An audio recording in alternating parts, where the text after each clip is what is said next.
am the Word made flesh. I am the silence behind the sound.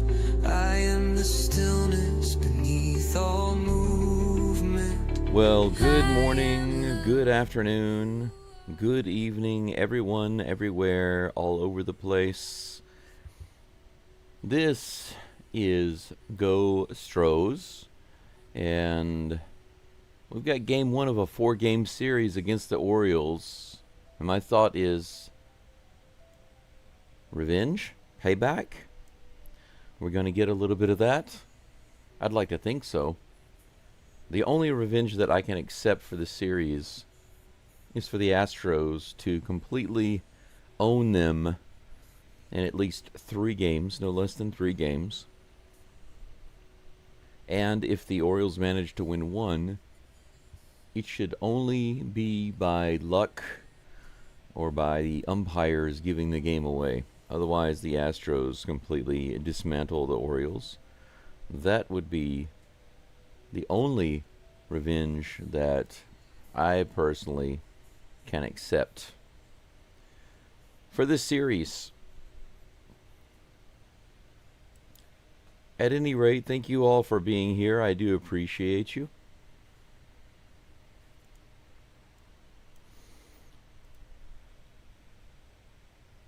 I had an interesting day yesterday, but I can give you a little bit more about that later. First of all, let's take a look at the Astros lineup for today. Let's see what we've got going on. Jeremy Pena will be leading it off today. He's at shortstop, followed by Carlos Correa at third base and Jose Altuve playing second base today. Christian Walker is the cleanup batter at first base. Juan Sanchez batting fifth in right field. Yainer Diaz is the DH batting sixth. Victor Caratini is the catcher batting seventh. Mauricio Dubon is in left field batting eighth. Jacob Melton is in center field batting ninth. So the Astros lineup is right-hander, right-hander, right-hander, right-hander, left-hander, right-hander, switch hitter, right-hander, left-hander. So the top of the order is right-hander heavy, but the bottom of the lineup is 50-50. Starting from Sanchez, we've got 3 guys in the lineup who can bat lefty. Can you imagine this lineup with Jordan and Myers instead? It would look so much more balanced, more dangerous. Fox at Bat, thank you so much. Good day to you. Good to see you here. You have a good feeling about today, and that's good. That's good to hear.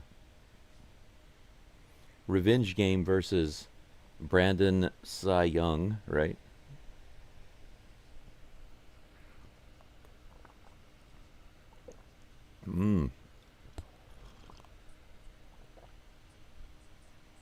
Gregory says, let's get a 2-game lead tonight. Sounds good to me.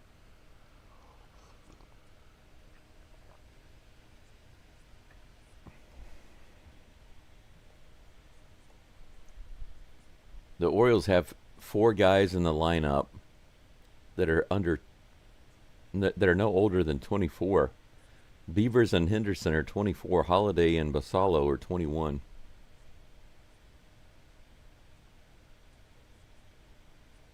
Two of those guys were just called up on Sunday.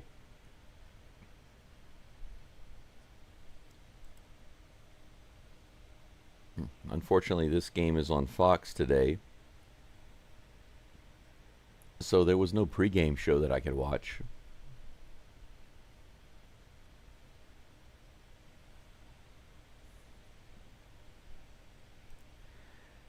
I'm not sure how the commentators will be today, but they can't be as bad as the Apple TV commentators. They're the worst. Looking forward to seeing how seeing how this game comes out today. It's about 8:13 in the morning. This game should be started in just a couple of minutes. Thank you for joining in. Right now there's some commercial breaks.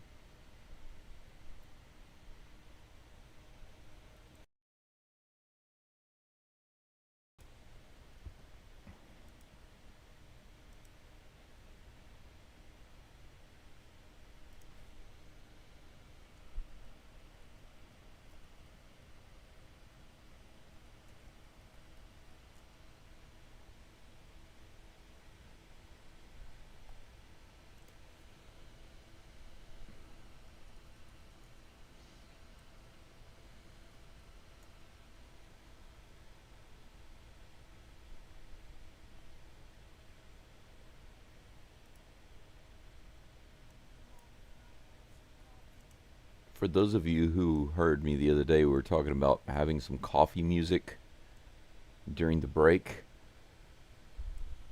I want to play this for you because I've got my coffee right now. I've got my coffee right here, but I want to play this for you.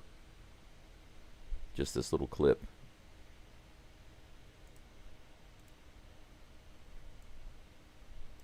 Here it goes. Wake up in the morning and I have some coffee. Put in the sugar and the cream and it tastes nice, I hope.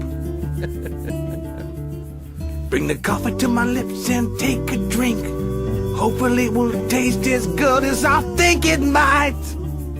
And I'm right, 'cause that's the way it's supposed to taste. In my tongue, on my throat, in my insides, and it should taste real good. 'Cause it's the morning time, coffee time, time for coffee, time for fun and games and sugar and cream. It's time for coffee.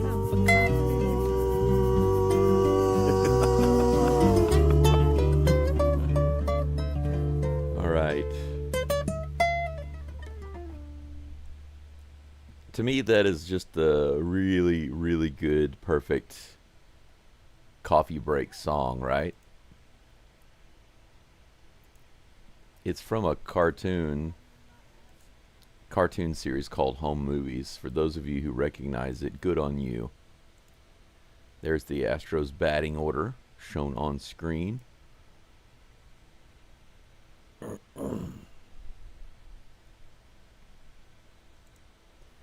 I might get a copyright claim for playing that song, but what I want to do is try to make a knockoff version of that song, something that's just silly. Gregory says it really sucks they're showing the Yankees game on Fox in my area instead of the Astros game. Yep.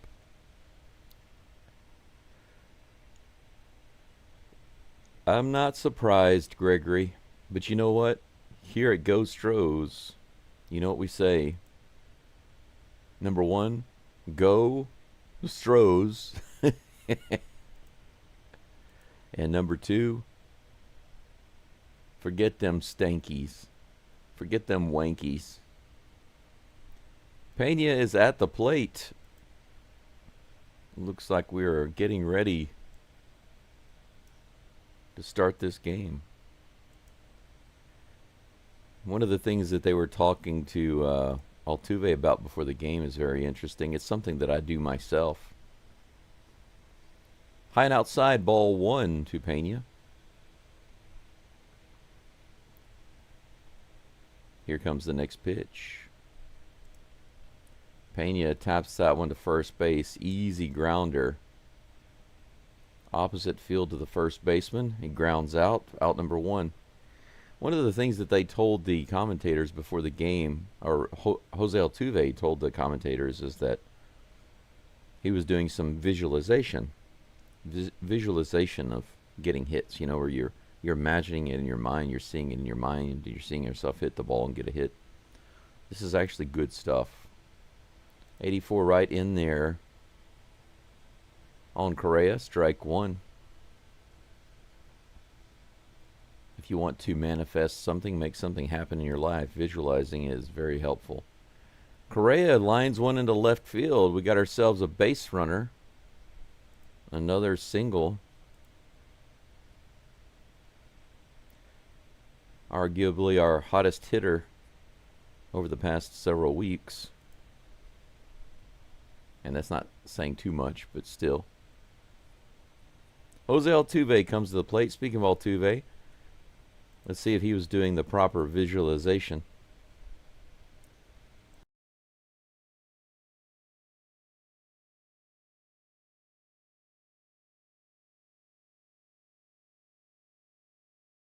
Here comes the first pitch. Outside, ball one. As soon as he gets to the plate, I had to sneeze. Altuve batting .324 versus the Orioles in his career. Here comes the pitch. He hits that one pretty hard out to left field, but it's going to be shy of the warning track. And they bring it in for out number 2. So Altuve makes some good solid contact, but he just gets too much air underneath it. That was definitely a home run ball if it had the right angle. Good solid hit. Just got a little too far underneath it. That's a big improvement. He's been swinging and missing so much. And swinging too early. He took the first pitch for a ball and then hit the second one pretty solid. So that's good. Christian Walker comes to the plate. Swing and a miss. 94 right in the zone. This is a guy who could use some visualization. Visualize hitting the ball when you swing. And that is Christian Walker. 0-1 with 2 outs and Pena on first base. Here comes the pitch. Outside. Just barely outside. Let's go Astros.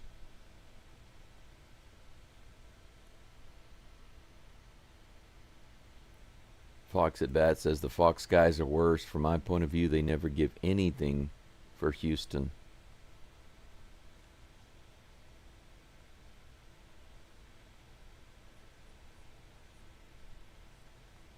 Another strike on Walker there. The count is 1-2.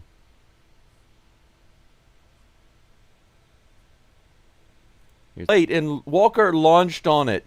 2-0 Astros. Holy freaking cow, can you believe it? In the first inning. Carlos Correa on first base with 2 outs.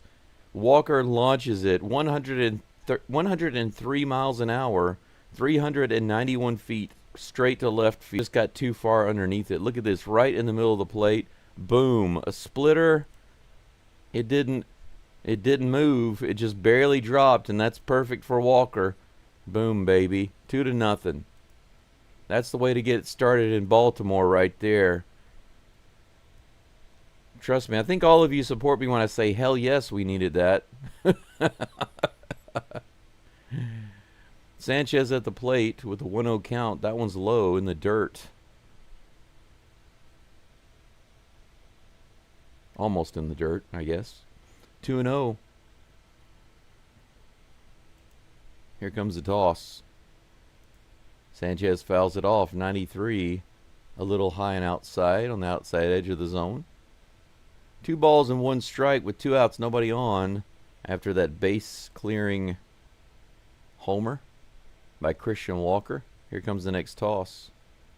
Ooh, man, he's ripping it. All the Astros are getting the bat on the ball right now. They're showing Sanchez's great catches against the Orioles. 2 balls and 2 strikes. 2 outs. Way high and outside, full count.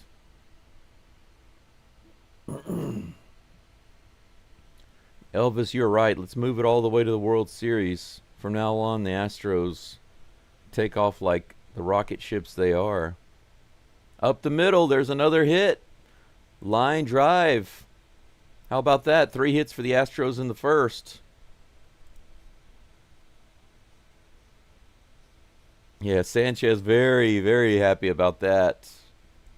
You can see all the relief on his face. Yeah. Yeah, these guys, they are Really happy to be getting on base right now. 3 hits. Sanchez on first base with 2 outs. Yainer Diaz at the plate. Outside.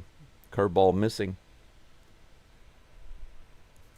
But this kind of a splitter, even Diaz can hit that. Here comes a 1-0 pitch. Diaz hits that one way up in the air. And it might be trouble, though. Got 2 different guys. Oh, the right fielder calls him off. I thought they were going to argue over there for a second. He flies out to the right fielder, but Astros get 3 hits. Young. Jason Alexander will be up on the mound for the Astros in just a moment. Good start to the game right there. Jackson Holliday, Jeremiah Jackson, and Gunnar Henderson will be the first victims for George Costanza.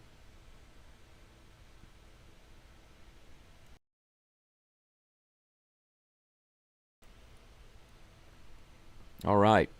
Yeah, let's keep it going. Go Stros. Welcome in, everybody. I see we got several people joining in already. Everyone who's here, several of my members, you guys are awesome. Fox at bat, Gregory Martinez, Fox at bat again. Gregory Martinez again. Elvis Contreras, Death Before Dishonor, welcome in. Let's see, Casey Jones, welcome back. By the way, Casey Jones, is this your real name, or did you take that from the Teenage Mutant Ninja Turtles? Because Casey Jones in the Turtles, he's awesome. He's like a real-world vigilante, you know, a guy who's just a guy out on the streets taking it to the criminals. Always like that character. DeLion, welcome back, welcome in. Angel, welcome back. Men of Culture. Angel Freitas, a man of culture. And finally, we have some offense. Indeed, we do. Men of culture always have offense eventually. You might not see it. Maybe they keep their best in the cellar, you know, and we pull it out. Steel Viper comes in. Holy cow. Comes in with the super chat to get things going. $20 super chat from Steel Viper. Thank you so much, sir. Arigato gozaimasu. Actually, I cannot even type this in Japanese. Let me change my screen here. Arigato gozaimasu. There we go. I have the ability to type in Japanese on my computer, so I'll give you a little bit of special treat there. What I just typed is hiragana, and it says arigato gozaimasu. Just means thank you very much. Very first pitch is hit into right center field by Jackson Holliday. So the Orioles start off with a single on the first pitch of the inning.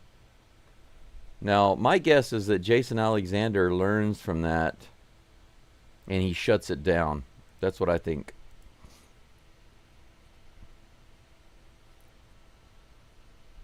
Still Viper, but thank you so very much. I had I don't want to call it a rough day. It was a challenging day yesterday. Next pitch is right in there, 90-mile-per-hour strike to Jeremiah Jackson. 0-1 is the count with a runner on first, no outs. It was a challenging day yesterday, and that super chat picks me up a little bit. Gives me some joy to know that some things are looking up. Thank you. 1 ball, 1 strike now to Jackson. Here comes a 1-1 toss. A little low. Maybe a slider there. 2 balls, 1 strike to Jackson.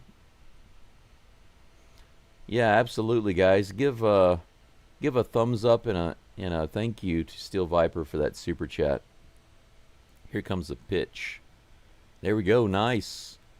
Another 90-mile-per-hour sinker on the lower outside corner for strike 2. The count is even.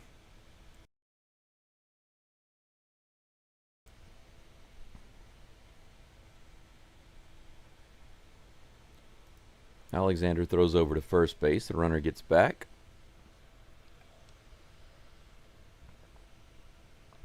I don't want to drink my coffee too fast, but I also don't want it to become cold before I... All right, Dubon comes in and grabs it. Holiday goes back. No holiday for you. You don't get to go anywhere, mister. You go back home. You go back to first.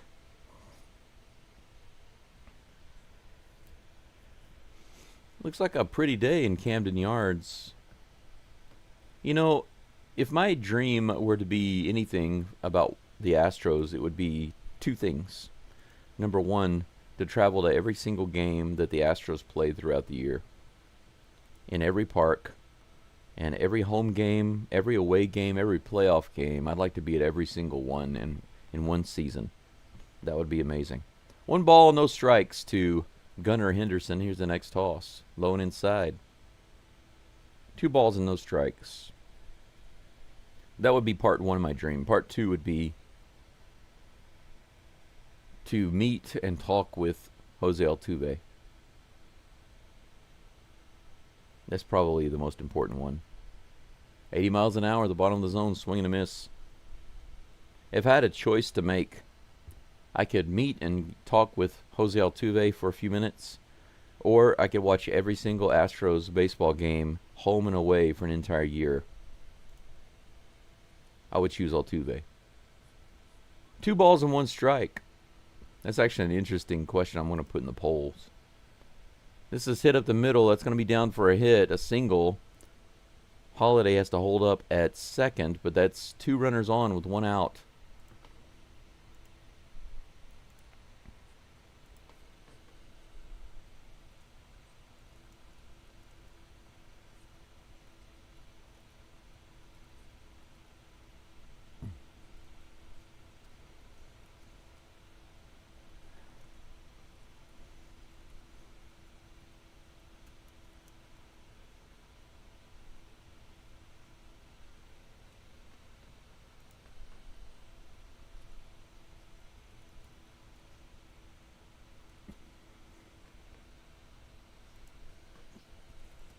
First pitch is in there for a strike 1 to Mountcastle. There we go. A little poll for all of you. Just an interesting poll for you. Would you rather meet and talk to your favorite Astro or a full year of Astros games home and away? Which would you prefer? Next pitch is a little high. Could have been a strike. Top left side of the zone. Fox has a very... goodness gracious. Fox has a very transparent strike zone on the screen. Swing and a miss. Nice. 81 mile per hour changeup. 1 ball and 2 strikes. Ryan Mountcastle batting .257 for the season with a .664 OPS. 4 home runs. Just got to take this guy seriously, Mr. Alexander, and all will be okay. Here comes a pitch. 1 out, 2 runners on. Nope. He comes off the mound and fakes a throw to second. Let's take a look at these. Okay, middle name. I got you. Skywalker emoji. Fish-eyed fool. I haven't added a Walker emoji yet, just because there hasn't been demand for it. Swing and a miss. Strike 3. Beautiful. Looked like a little bit of a curveball there. Let me take another look at it. Change up.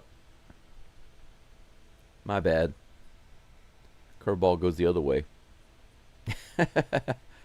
Either way, it was a nice pitch. Strike 3, 2 outs. Next batter is Colton Cowser.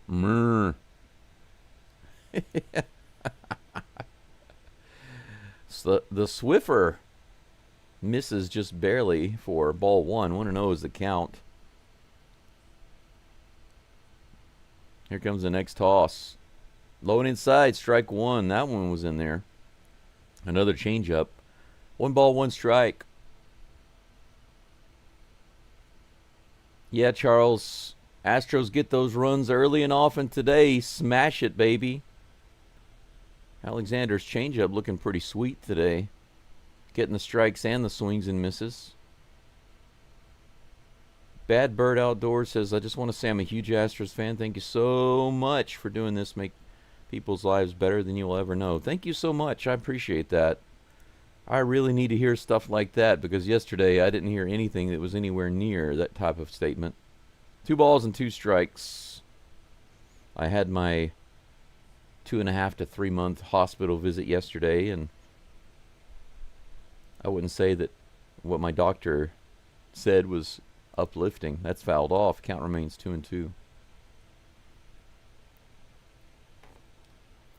I don't know because if it's just because of his experience here in Japan with all of the elderly patients that he has, but he has pretty much shifted me to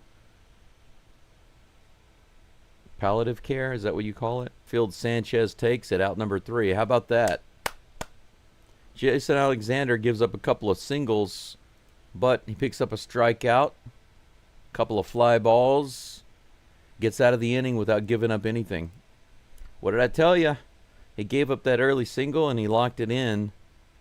At the end of 1, the Astros are winning 2-0. How about that? In the first inning, we score first.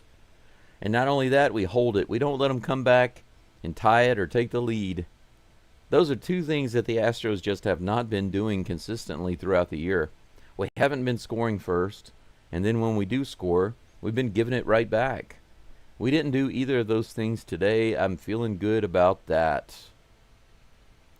Let's see here. But Bad Bird Outdoors, thank you so much for the comment.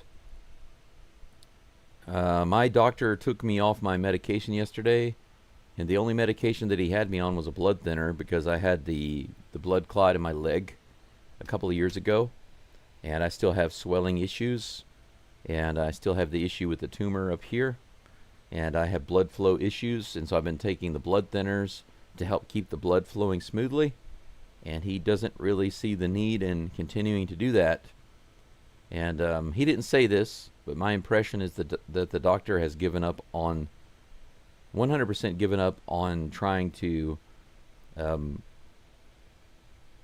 I guess if you want to call it save me, or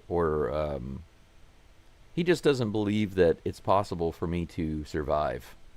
He thinks that it's useless to continue to do medication that just sustains me. And I feel like that's kind of crazy. Isn't that what a doctor is supposed to do? If he can't heal you, if he can't make it better, shouldn't he at least try to extend your life and keep things going smoothly? And he actually recommended stopping my medication, my blood thinner medication. And his reasoning was, well, it costs money, and I know you don't have much money, so maybe, it's better that you don't take the medicine. Are you kidding me? So today it's possible that I'm going to go to a clinic and have them check me out. It's much more affordable. It's closer. And maybe they won't give up on me. But my doctor has given up on me.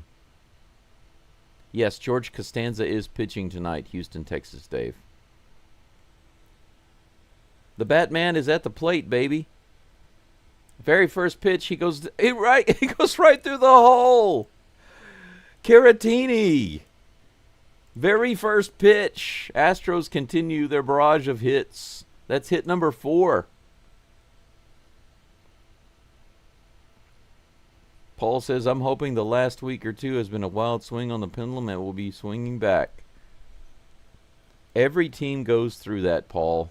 It doesn't matter how good they are. Every team goes through that. Doobie at the plate with Caratini on first. First pitch is low, ball 1, 1-0. No outs here in the top of the second. Paul with the super chat. Thank you so much. Awesome. Paul says, my actual wish would be to be in the ballpark when Altuve takes the all-time playoff home run leader. Yes. That would be a great time to be in the ballpark, wouldn't it? And thank you so much for that. Thank you so much for that chat, that super chat. They say they got him for the double play, but I'm not so sure about that. That was kind of a slow roller.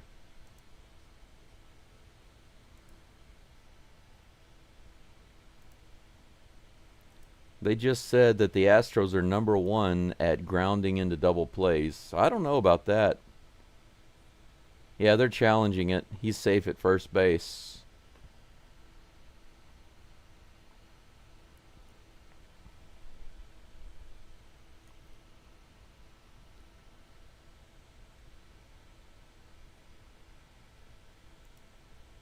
Here's the replay. Yeah, he was safe. Craig Kimbrell signed to the Astros per Jeff Passan. Craig Kimbrell. Yeah, it was safe.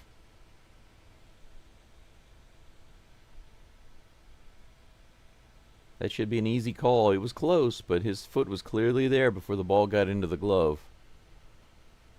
Here comes the call. Almost. I thought they were ready to give it.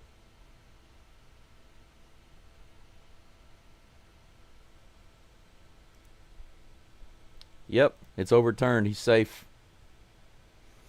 Doobie is on first with 1 out, and that brings up Jacob Melton. No double play for the Orioles right now. Batter number 9, the lefty Blade Rogers, an adult-style hitter. First pitch on the way. High, ball 1 on the curveball. Fish-eyed fool, good to see you, by the way. And Gregory says, I would chat and meet Jake Myers as he is rehabbing injury. You could probably sit and chat with him for a while, I would imagine. He seems like a really nice guy. They try to pick Dubon off at first. He's able to get back. Hey, Juan, welcome in.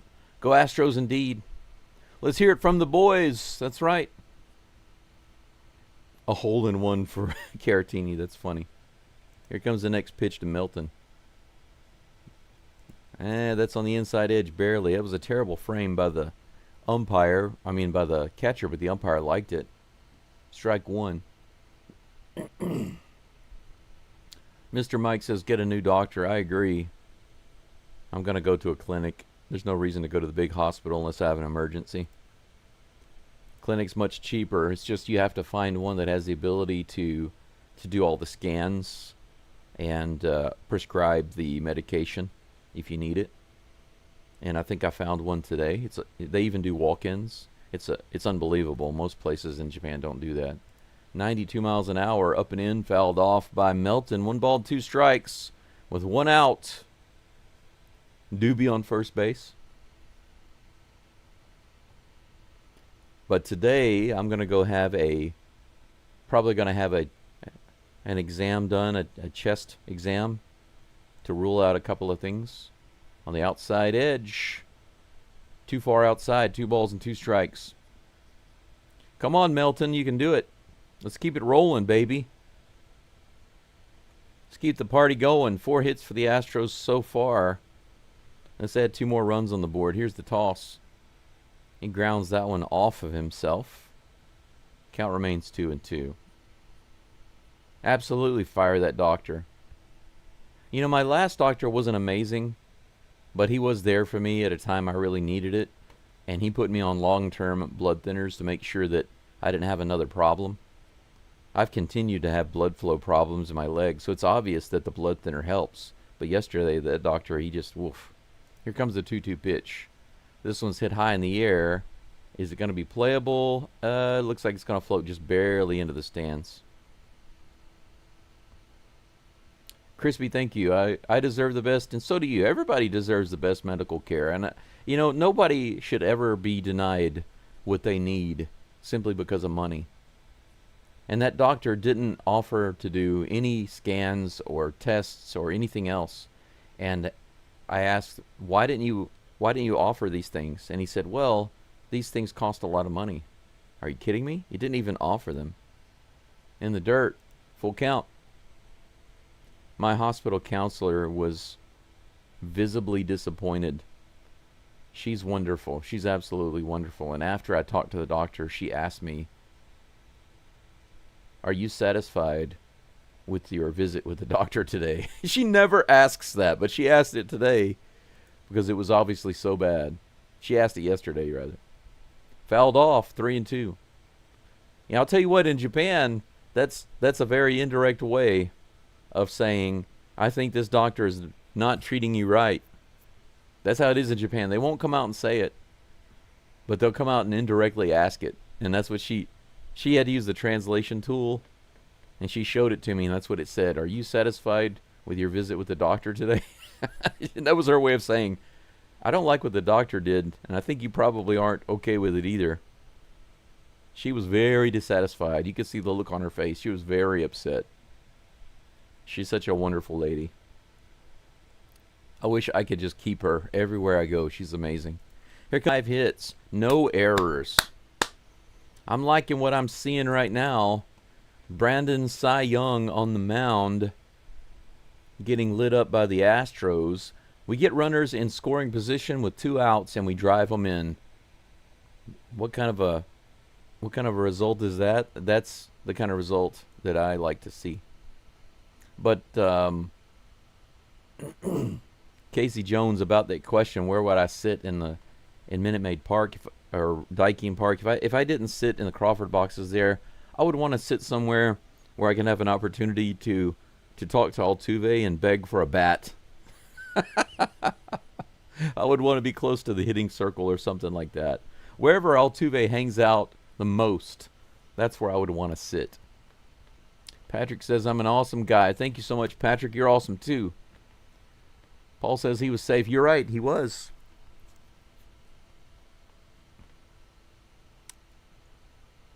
Yeah, Crispy, you're right. Luckily, we got out of that double play. We barely beat it out. We're still number 1 in double plays against us. And with Fromber kind of struggling a little bit, I wonder where we're at in getting the double plays. Not as high as before, right? And it was a good job. Good hustle by Doobie. Casey, you're right.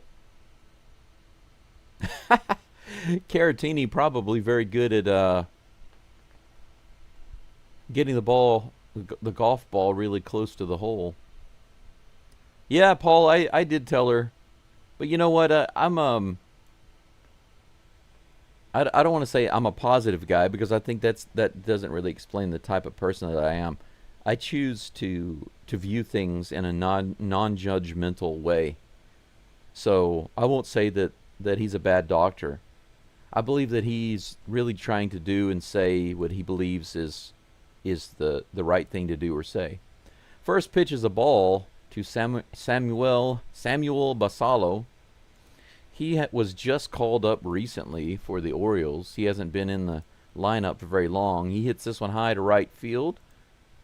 Sanchez is underneath it. Altuve drifts off and lets him handle it, and that's 1 away. 1 up and 1 down.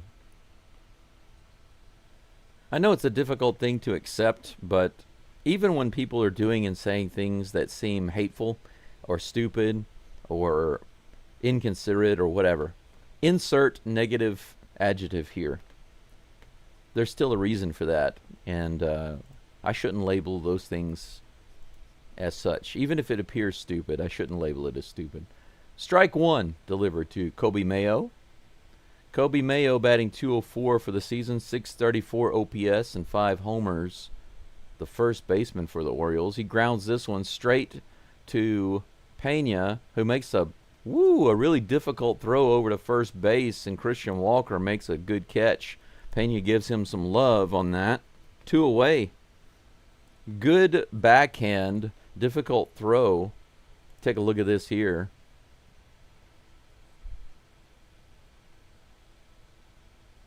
Yep, that's one thing that Walker can do, is scoop up those throws. Pena recognizing it there. First pitch to Dylan Beavers is low. Beavers is another new guy. He's like 21 years old, maybe. He was just called up last Saturday. Here's the pitch. A little outside, 2-0. Astros have already seen this guy once. Jay Paul says, my aunt had stage 4. She did some experimental treatment. 92 up in the zone. Strike 1, 2-1. Alexander tossing a strike. He's got 2 outs and nobody on right now.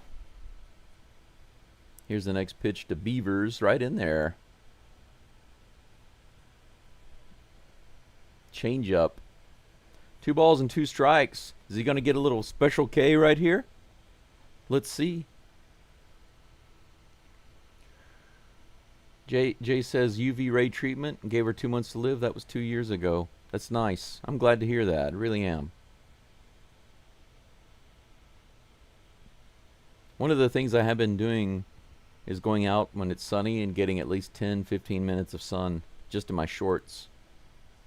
This is hit hard to right field. That might be gone. I think it's going to be, yeah, it's going to be way gone. Big home run. Isn't that funny? Now think about this. It's just a solo home run. 4-1 Astros. But look at this. They put off fireworks. They've got fireworks. And here's what gets me about this. Here's what gets me about this home run. The commentators go, and that's hit deep. It's a big league home run. They start, can't see any bias. First pitch is a strike. Hopefully that burned Alexander enough to where he doesn't make that mistake again. 1 ball, 1 strike. That pitch was outside to Dylan Carlson. But, you know, to give him credit, the young guy, Beavers, he's a left-hander. So he does have the advantage. Ball 2. 2-1 to Carlson.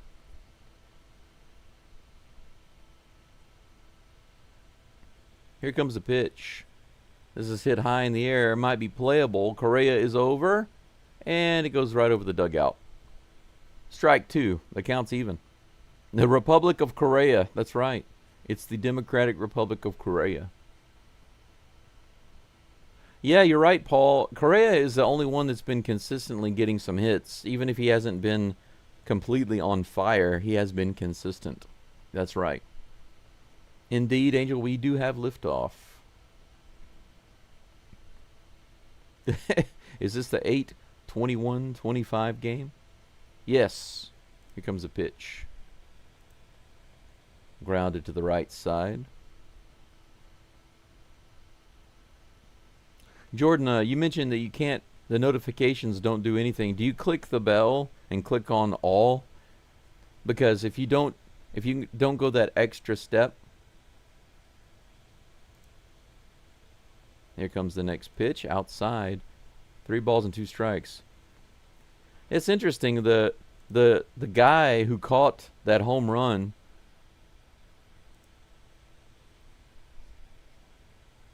they're bringing him to the dugout because they want that home run ball for that hitter. That's a walk. And there's the pitch that was hit out. Yeah, it was a changeup, but it didn't have any movement on it. So he got a gimme pitch. I mean, I'm not taking anything away from the guy, but that was a high changeup with no movement on it. The fan who caught the ball, the security went out and asked him if he would come in and, I guess, meet the player, give him the ball, and they'd give him some stuff. So they're going to make a trade for that home run ball to get it to Beavers. That's pretty interesting. But he agreed. He's on his way in. Jackson Holliday at the plate with 1 runner on and 2 outs. Outside, 79-mile-per-hour pitch. Ball 1.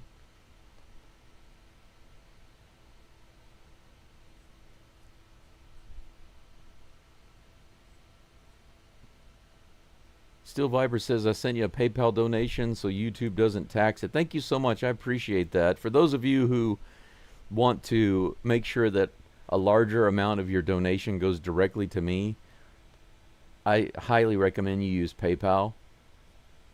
PayPal's the best. I mean, I know that it gets grief, but it takes the smallest portion. It also gets into my account the fastest. 91 up and out on that corner. Strike 2. 1-2. The crowd didn't like that, but it got the corner. It was a good pitch. You can send me a buy me a coffee, but it takes several days, 3 or 4 days, for that to actually get into my account. And I have to do it manually. Ooh, that was a nice looking Swiffer there, but it misses inside. 2 balls and 2 strikes to Holliday. Alexander trying to get out of this inning. Stop the run scored at 1. Here comes, nope, he goes over to first base. Almost picks him off. Carlson is barely back. But thank you so much, Steel Viper. I will check that out in just a few moments. But it is highly appreciated. It really is. Today I've got to go and get a scan done, so Got to spend the extra cash to get some real treatment, you know what I'm saying? 92, swing and a miss.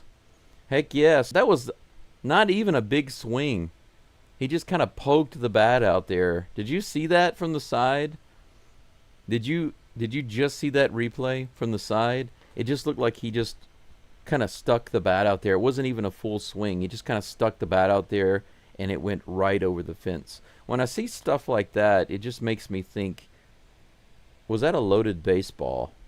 You know, because the Major League Baseball has absolutely indeed been guilty of changing up the baseballs so that some of the balls they get on the field are more pitcher friendly, and some of them are loaded and more hitter friendly, and you never really know which one you're going to get, and they dole them out at their own discretion. This is a if you don't believe it, I'm sorry. I feel sorry for you because it's just the truth. But a few years ago, suddenly there were just a ton of home runs, and then now things are a little different, right? From season to season, have you ever wondered why the Major League as a whole can suddenly be doing so much better with the bats and then suddenly so much better with the pitching? It's because they mess with the balls. They literally do. So when I see stuff like that where he just kind of sticks the bat out there, that wasn't even a full swing. It wasn't a big, amazing full swing. This is a rookie we're talking about who just kind of stuck the bat out there, and it went into the upper deck in right field. That ball had to be loaded. Had to be. Just my opinion. Conspiracy theory ended. Let's take a look at the poll. We had about 30 votes. If you can meet and talk to your favorite Astro or get a full year of all Astros games home and away, this is like in person, right? In-person games. What would you take? 62% of you said you would take the games. And 37% said meet and chat. Now, of course, being at all the games would give you an opportunity, right, to possibly meet and chat with some of the Astros, especially if you had really good seats. But I'd rather have the guarantee of meeting my hero, Altuve. Walker back at the plate. His last time up went pretty well. He had a home run that the commentators didn't go crazy for. I did.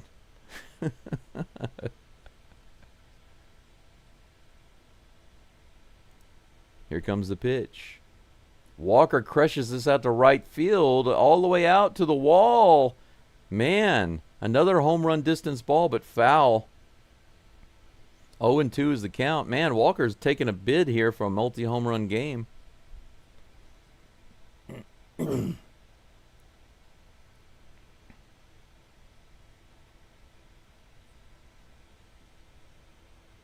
Four to 1 Astros. Top of the third. All right, Walker working on a cycle today. He's got the homer, now the double. He rips this one right off the third base bag, and immediately the umpire calls it fair. It bounces, luckily, into left field, giving him time to get to second base. Boom, goes way up in the air and over the head of the third baseman. No chance for him to get that one. I love it when the luck goes the Astros' way. Jesus saves. Comes to the plate. He goes into left field. Is it going to be down? Yes, it is. Walker's going to score all the way from second base. The very first pitch into left center field. Jesus Sanchez with his second hit of the game and an RBI. The Astros are up 5-1. How do you like that? 2 batters, 2 hits, another run on the board. Opposite field. Line drive right out there, and one bouncer to the left fielder. Walker stumbles a little bit coming around third, but he still scores no problem.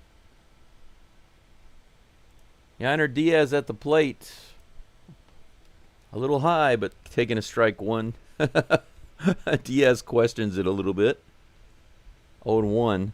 He flew out his first at bat, but I have a good feeling about Yainer's performance today. 0-1 pitch from Young on the way. Low and outside. Ball 1. Counts even.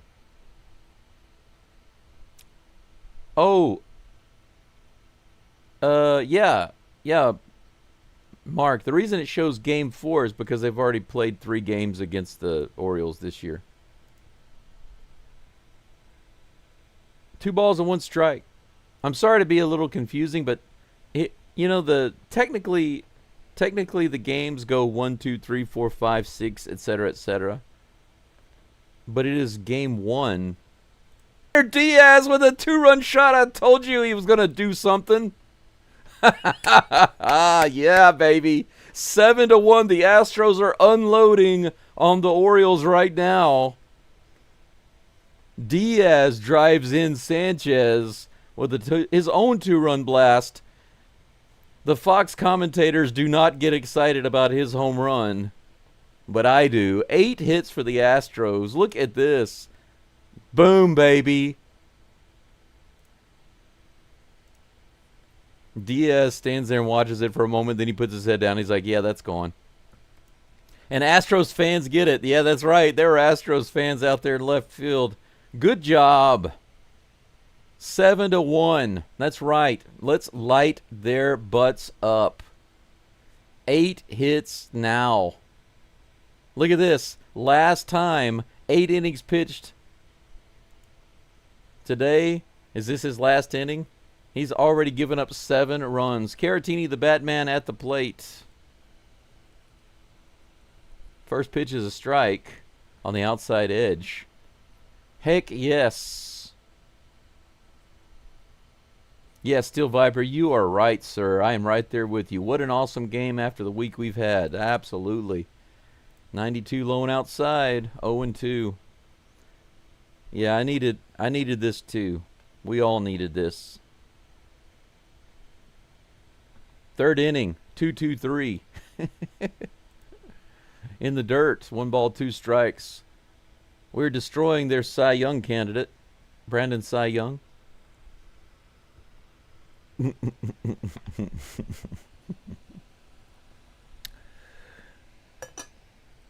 Can we say this is like McDonald's? I'm loving it. A little tapper on the left side.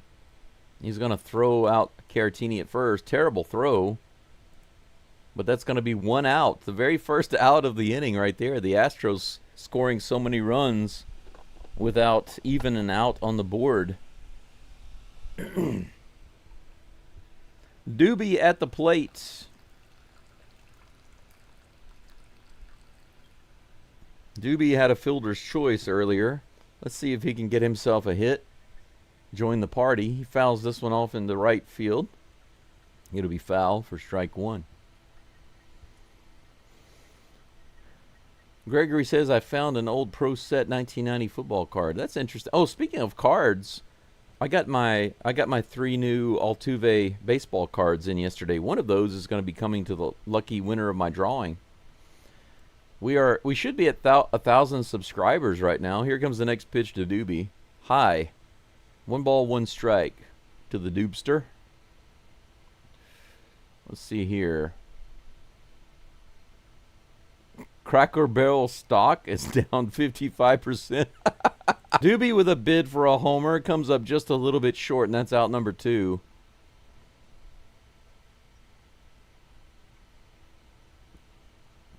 Leave it to the Beavers. That's funny. Leave it to Beavers.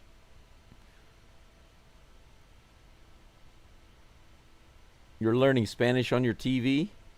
Very nice. If you learn Spanish, you can listen to the lady that does the Astros games. You gonna leave me? You gonna leave me for the Spanish lady? First pitch to Melton is in there for strike 1.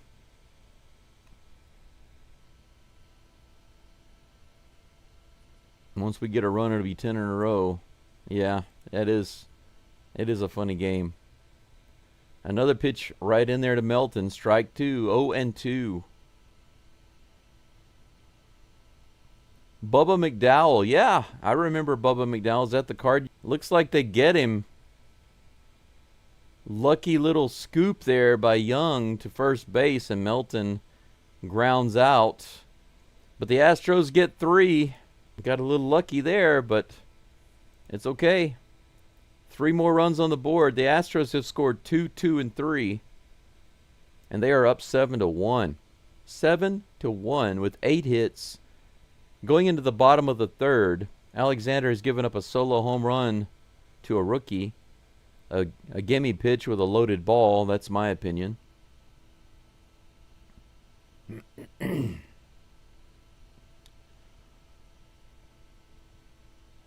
Yeah, that's right.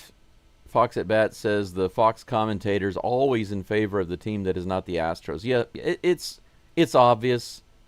It's obvious. You know, I don't mind a commentator that has some bias as long as they don't show it so unfairly. But when they get excited and blow up over a solo home run by the Orioles, but the Astros have scored 7 runs and they're not, you know, just overjoyed about it. They're obviously disappointed in the outcome of this game. And you know what? This is a televised game on Fox.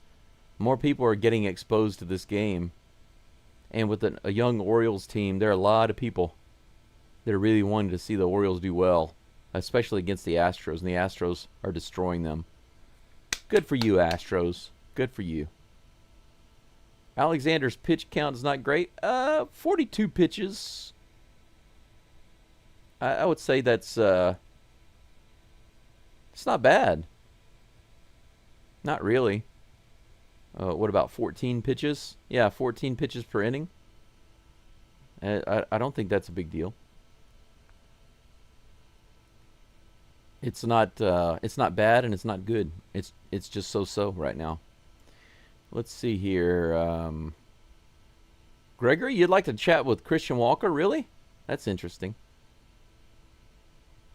Christian Walker he hasn't been an Astro for very long, so I figured you'd choose somebody else. And by the way, I didn't say that it had to be somebody on the active roster. Could have been somebody that used to play for the Astros, right? I mean, if I could chat with anybody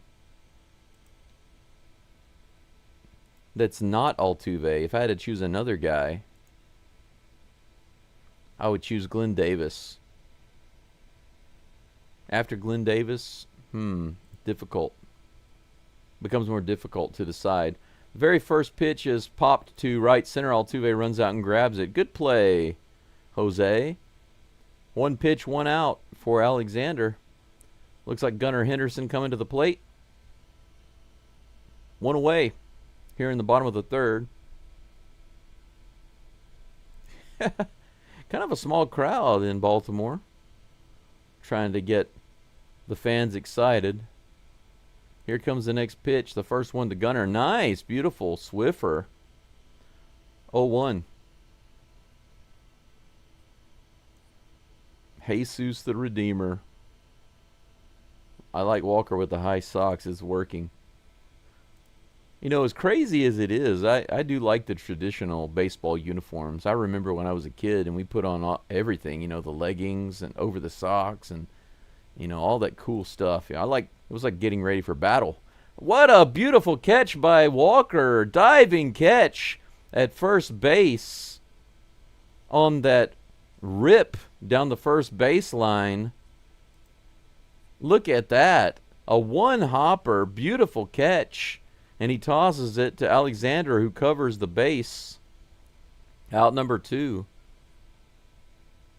Man, what a beautiful catch. Show that close-up again. They showed a terrible replay that started after he made the catch. The close-up. Good job, Fox. You failed. Fox fail. They showed the close-up of that catch after he made the catch. Good job. Mountcastle at the plate with 2 outs, nobody on. Up and in, 92 miles an hour. Ball 1. Absolutely, we needed this. You're right. Texas Repo says, playoffs. I just hope we win a game. It's okay. You got to take it one game at a time. That's a little tapper into right field, and that'll be a single for Mountcastle. 2-out base runner.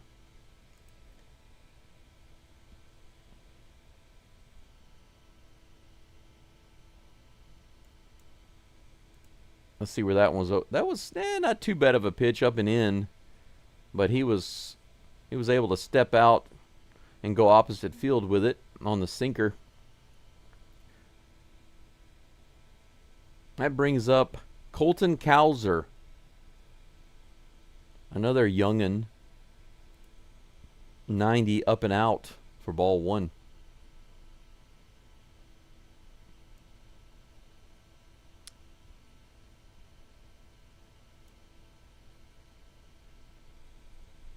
Here comes the next pitch, the 0-1 or 1-0 rather. Now it's 1-1. Swiffer right in there for strike 1. Why is it getting... Oh, my fan turned off. No wonder. I was wondering, why is it getting so warm in here all of a sudden? It's because my fan just shut off. It shuts off after so many hours.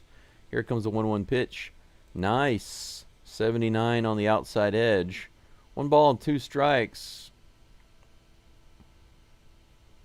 Oh, yeah, Mark. I forgot to change that.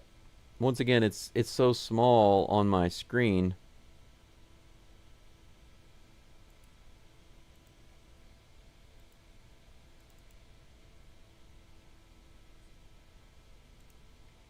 This ball's hit hard out to center field. Melton is underneath it, and that's out number 3. No problem for the Astros. Alexander does give up 1 hit, but he gets 3 outs and doesn't give up any runs. It's 7-1 Astros. Yeah, thank you for pointing that out, Mark. I forgot. Once again, it's so tiny on my screen that icon is like this big. And so it's easy to overlook it. But let me fix that right now.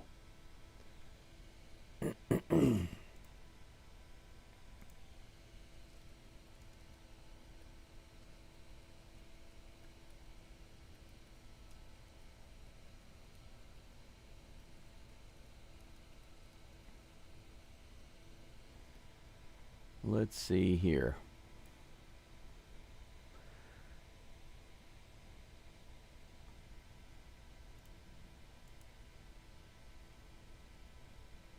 Let's see here.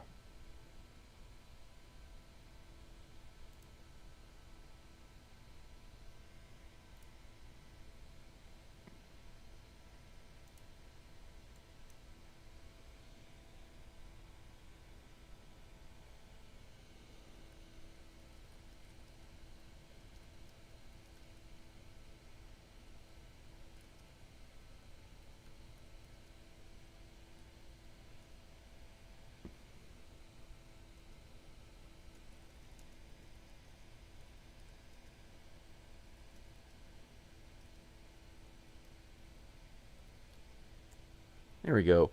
I actually haven't made this image yet. I'm slowly changing my images for the teams. I should just sit down one day. That's the thing though, after doing these live stream games, because of the blood flow in my legs, I don't want to stay sat down for too long. I want to get up and move around. So sitting down and creating a bunch of images and stuff at one time is something I try not to do too much of, simply because of the blood flow issue. But I will work on that right now. Try to get that Orioles picture changed. I appreciate you good people pointing those things out when they are not correct so that I can fix them.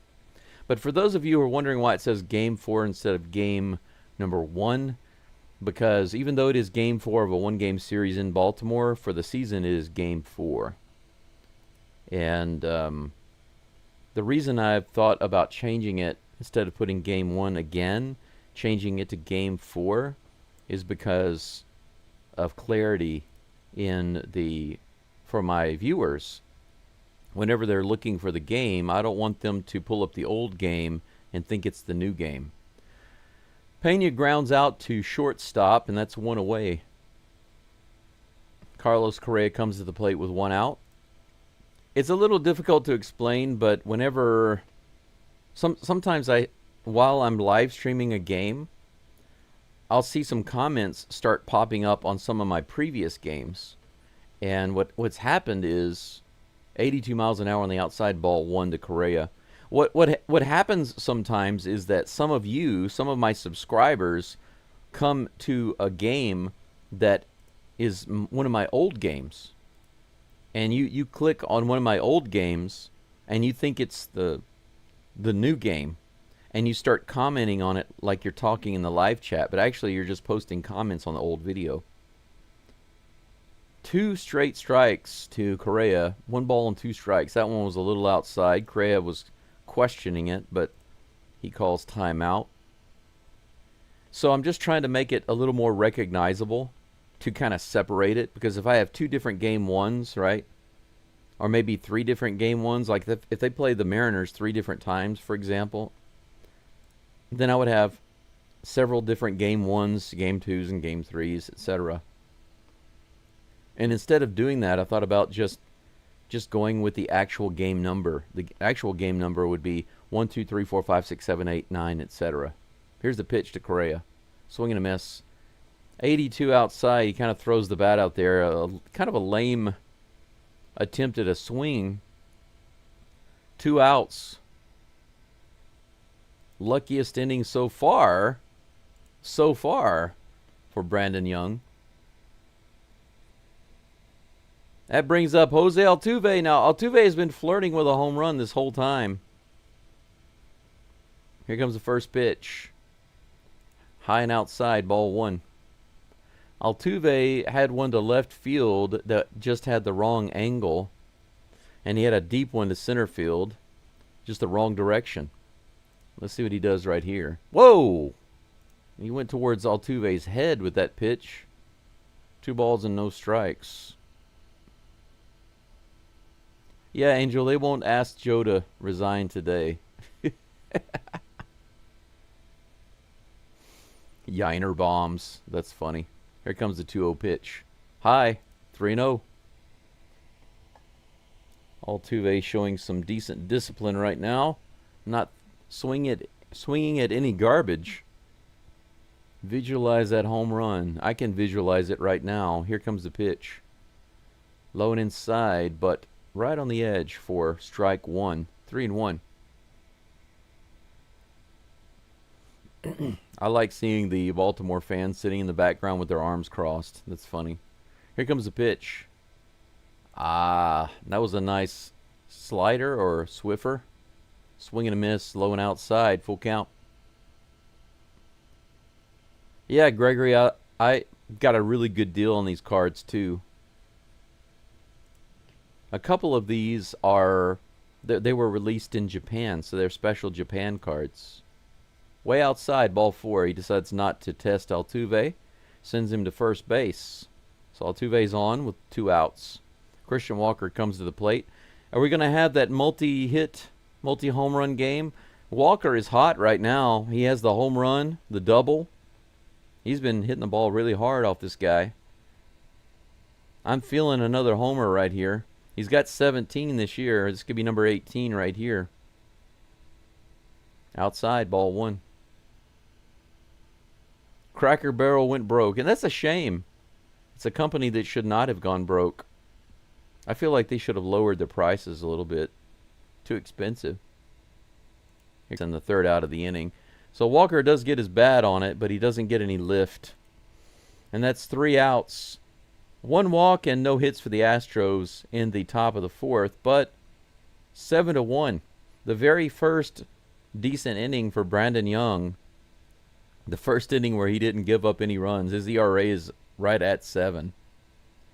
Jason Alexander will be back up on the mound in just a moment for the Astros. He's at 53 pitches at the moment. 33 strikes. Yeah, you're right, Steel Viper. The Astros are making that almost no-hitter he pitched a distant memory. It will be one of those anomalies. This is a one-hit wonder. How do you like that? Brandon Young is a one-hit wonder. That's a good one. One-hit wonder. J. Paul says Eugene Seals. Remember that guy knocking a running back out on the Colts? Oh, I wonder if they have that. Eugene Seals. Oh, hang on a second. I think I've got the... Okay, I think I've got my Orioles replacement. This one is pretty good. He looks so bad. I love it when I tell the AI, make this guy look disheveled. And it really does a good job of that. He really does look disheveled. He looks so PO'd. But he looks completely disheveled. Really does. It came out good. I like it.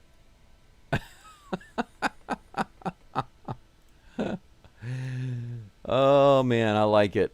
I like it.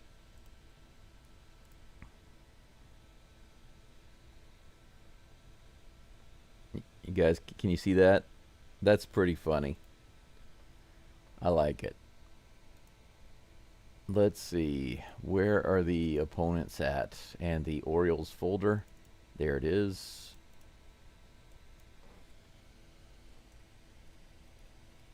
There we go. Save that. All right. Samuel Basallo at the plate. First pitch. Fouls it off. Strike one.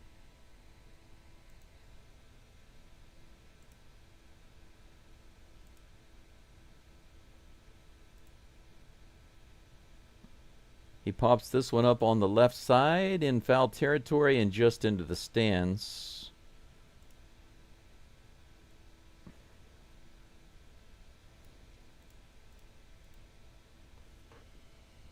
Oh, I didn't even change the pitcher's name. I forgot to do that.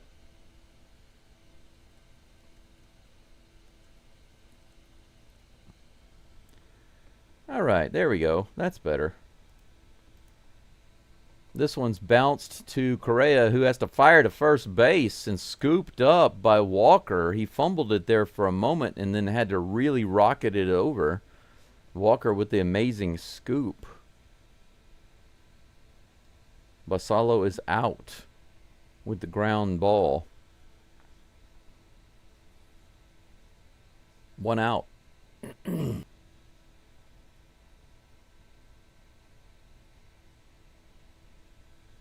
Here comes the first pitch to Mayo. Cold Mayo. Kobe Mayo. Do you like Hellman's? No, I like Kobe Mayo because it's sour. One ball, no strikes. One out, nobody on. Long delay by Alexander. Now here comes the pitch. Up and in. Just barely missed. Ball two.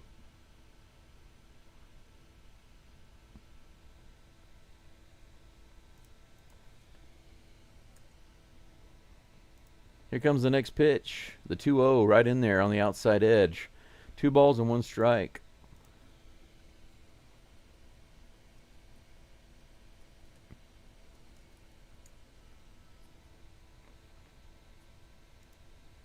Next pitch right in there, 91 miles an hour. 2 balls and 2 strikes. Alexander comes back and ties up the count. Casey says, in that case, I'm sitting next to Geaux, my favorite Astro my whole life. That's an acceptable thing. I wouldn't mind talking with Geaux. But between him and Bagwell and a few other guys, there's so many guys that I would probably go old school again. A lot of the guys that I watched growing up. 81 miles an hour. Check swing on the inside. They say he went around. That's a strikeout. Go sit down, Mayo. Hold the Mayo. 2 away. Dylan Beavers comes to the plate. There's that check swing strike. Yeah, he went around. Looks like it. The commentators, I don't know if he went from that angle. Of course. If it had been Correa or Altuve. It looks like it went around. It looks like they got the call right. These clowns. 0-1. The first pitch is fouled off by Beavers. Here comes the 0-1 toss. Fouled off again. 0-2. Mike Scott was my man. That's another guy I wouldn't mind talking to. Nolan Ryan and Mike Scott. Man, if I could have a chat with those guys, that would be pretty interesting, wouldn't it? Here comes the 0-2 pitch outside. Ball 1, 1-2.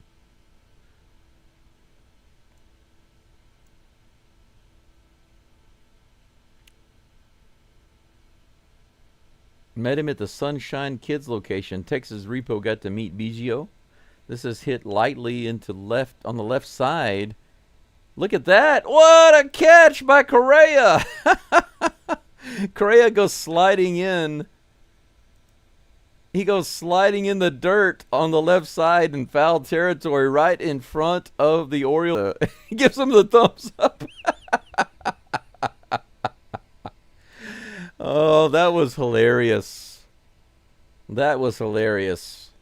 Good job, Carlos Correa. That was a Gold Glove catch right there. And I love the ending. He's just laying there looking into the dugout of the Orioles, and then he just gives them the thumbs up. That was hilarious. It's like watching a movie, you know? Just perfect. Astros ahead 7-1 at the end of 4. 8 hits to the Orioles, 4. 1 error for the Orioles, none for the Astros. Jesus Sanchez is due up in the top of the 5th, followed by Yainer Diaz and Victor Caratini.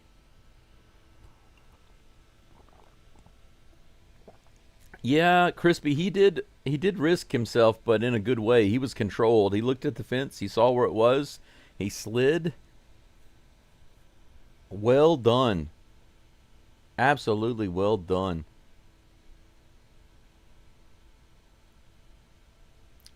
The Lion, I see you said excuse me, but I don't see another comment. Did I miss something? But either way, I'm glad to see you here. I'm really glad for you to be back. Let's see here. Did I miss anything else? So many comments, it's difficult to get to everything while I'm calling the plays, but we'll see now that we got a short little break.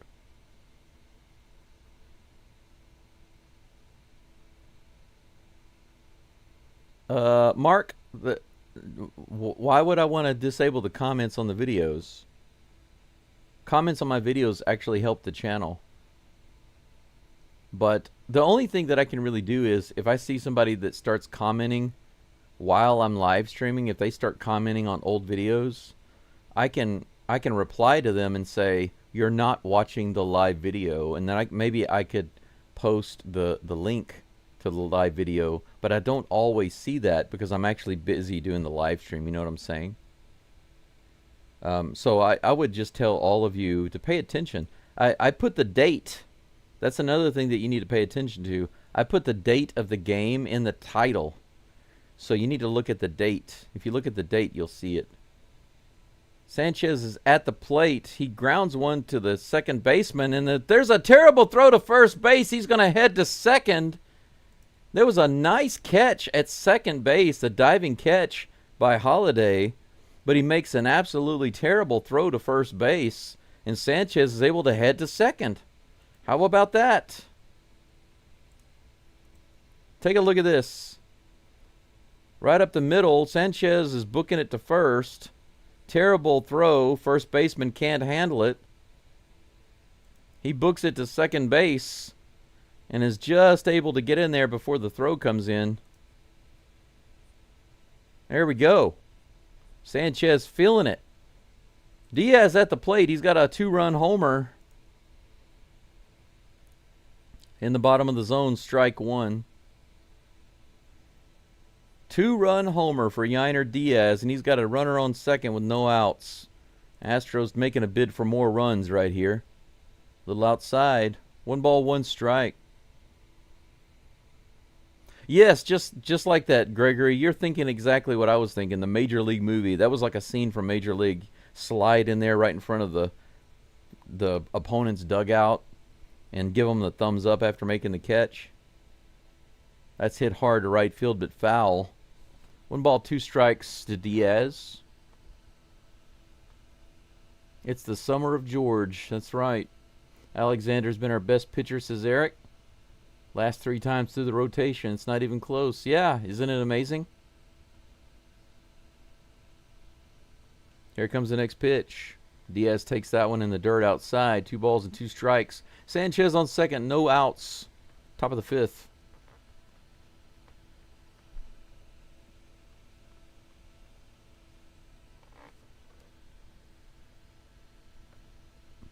Jose Cruz, Angel. Yep. I liked Cruz a lot, too. He had a cool name. Among other cool attributes. But I always liked his name. Yeah, you're right, Crispy. They're all excited to show the one home run of the game. And I realize he's a rookie, but they got so excited about that as soon as it came off the bat. They haven't done anything like that for the Astros. Young steps off the mound to wipe the sweat away. Fox at bat says, "Let's go Astros, more runs indeed, sir." You can't handle the truth. Here comes it away.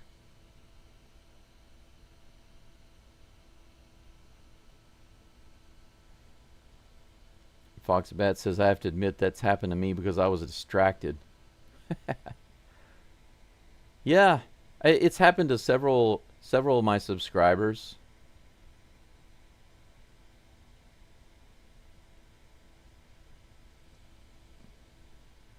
Doobie's at the plate with 2 outs. Come on, let's drive him in.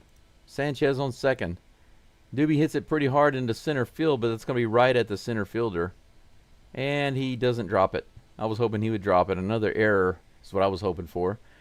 The Orioles do have 2 errors, one this inning. But the Astros strand Sanchez on second base. Nothing doing.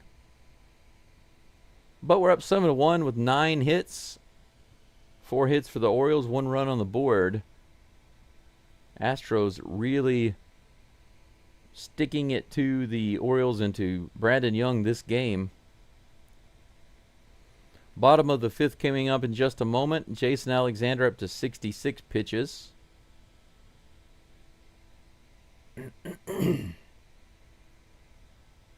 He's basically averaging about 16 pitches per inning. So, not stellar, but not bad. Dylan Carlson will be up to the plate in just a moment.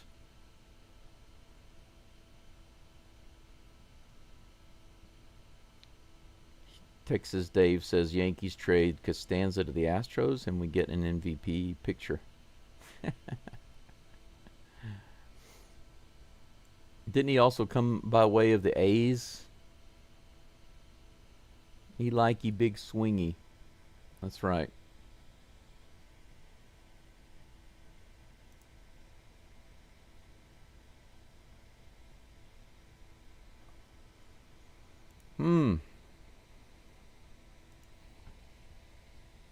Goodness.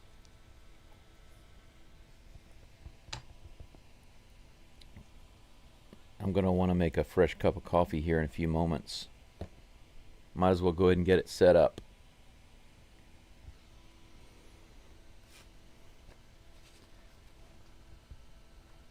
Let me take a quick look at the likes on the video and see if we're over 100 viewers yet. We are at 76 people. Not a popular game right now. Man, I'm still only 3. Are you kidding me? My subscription count hasn't moved at all. I got to 997, and in this game, it hasn't moved not even 1 spot. If you're an Astros fan and you haven't subscribed to this channel, my question is, why not? 997 away from 1,000 subscribers, and I'm going to do a giveaway after I clear 1,000 subscribers, just so you know. If you want to be a part of that giveaway, you need to be a subscriber.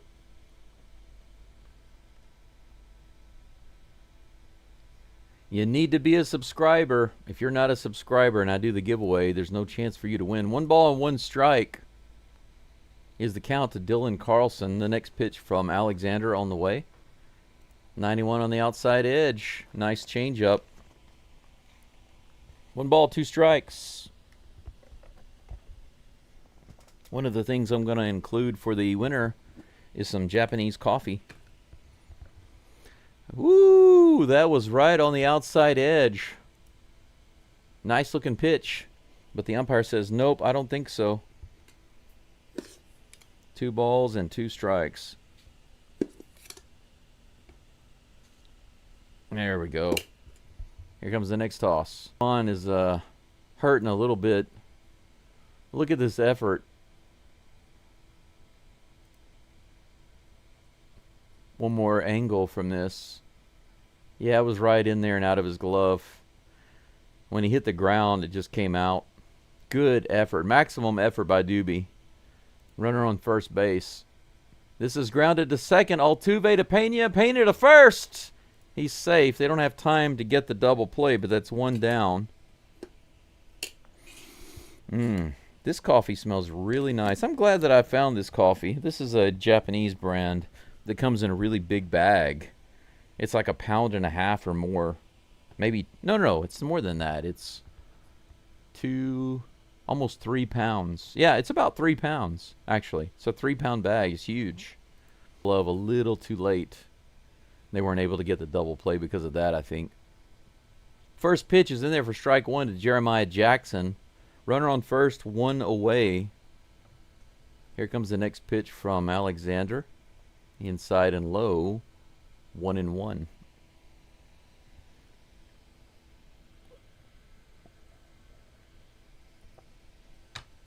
I need to get up and stretch my legs. I actually need a footstool, a way to raise my leg. Gets the out at first. Good play by Pena on the charge. Could have been an infield hit, but the Flash is able to take care of it.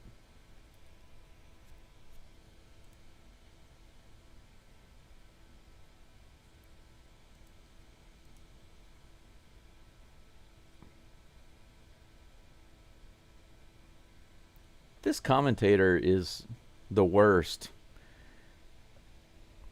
He just compared that to a World Series ending play against the Astros. Can you believe that? What a piece of work. First pitch is a strike to Gunnar Henderson. 0-1 is the count. With 2 outs, runner on second. Come on, Alexander. I believe in you. Let's shut this down. Sit away. Nice and easy. Out number 3.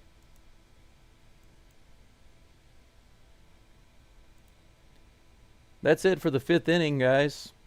Ladies and gentlemen, the Astros are winning 7-1. Going into the top of the 6th, 9 hits to 5.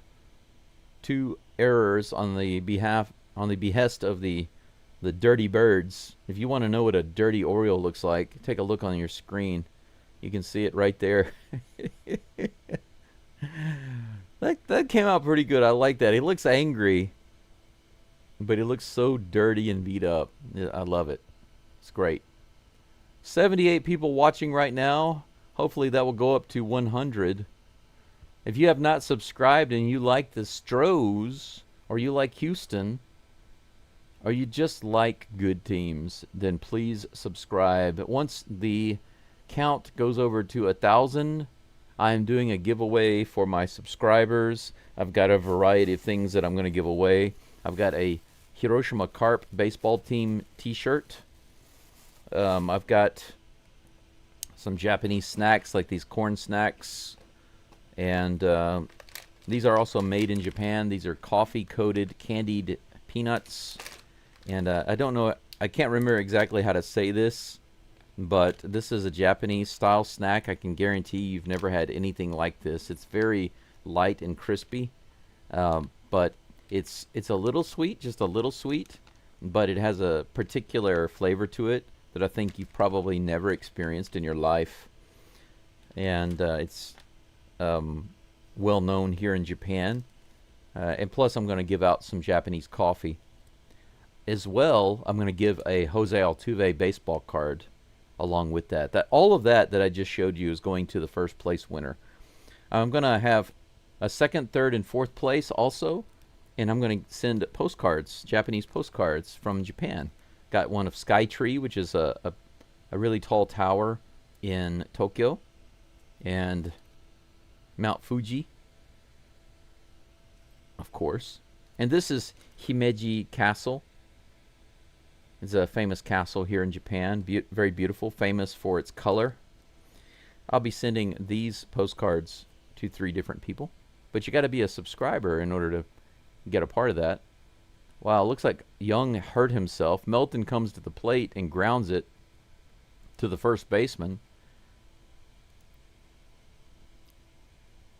Brandon Young has to rush over to cover the bag, and he does, but he hurts his foot. Now he's trying to walk it off, but this might be it for Brandon Young. Let's take another look at it.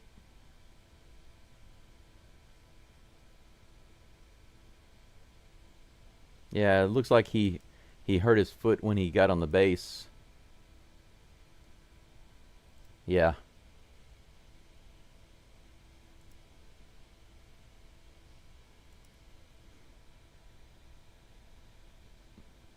Yep. Young is going straight to the dugout. He's out.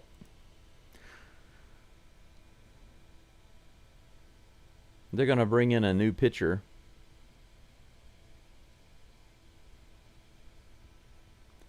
So, 9 hits, 7 runs.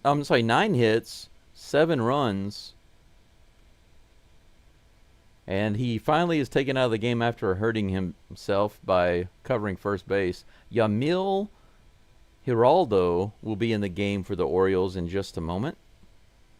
So we're going to have another break as they show some more commercials on MLB Network. All right, let's go back up here. 47 likes, or let me update that. Let me refresh the screen here and see what we got. 52 likes. Got a long way to go to get to 100. 999 subscribers right now. 999 subscribers. 1 away from 1,000. This channel about to hit 1,000 for the first time.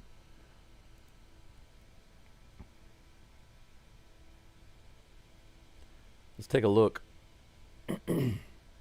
See right here on the screen? 999 subscribers. Wow, I've got 241 videos posted. I didn't realize it was that high. Last time I looked, I think it was under 100, but it's really gone up. 1 more subscriber, and then I will get the drawing set up. But yeah, this is kind of one of the things I wanted to show you guys and gals. If you'll notice, whenever you look at the thumbnail, look in the title, and you'll see this is August 21st, 2025. This is the most important thing. If you look at the date should be right. And another thing you'll notice, you see right here where it says live down here on the right side. Now, of course, this one here says live because I put that on my thumbnail. But this is the YouTube live. It shows that it's live right now. If you don't see that, and here's another thing you can use as a clue. It says 78 watching. This means that it's active right now. If you see all of these things, you can use this to determine, is this the right one? Is this the one that's showing for today? There's several clues to make sure that you click on the right video. But so I love that picture of Correa as a hairstylist. That's funny. But anyway, let me refresh that and see if we got to 1,000 yet. Still at 999. No big deal. We'll get there. We'll get there. A little bit of a struggle with this series, but let me turn on my fan right quick. I'll be right back.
All right, we're back. We got a new pitcher on the mound. Jeremy Pena at the plate. 93 miles an hour, and he fouls it away. 1 ball, 1 strike to Pena. Apparently I missed the first pitch from Yaramil.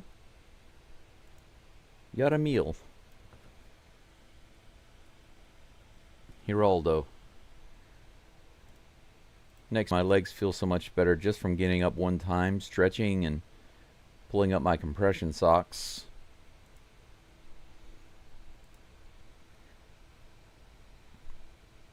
Geraldo Rivera on the mound with 1 out, nobody on. Here comes the 2-1 pitch. Pena pops this one up on the infield. The first baseman has it. He puts it away for out number 2.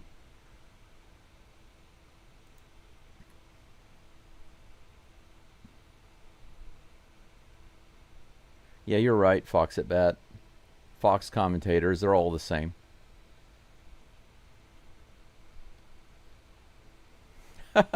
Alan Walker says, Lima time was so entertaining.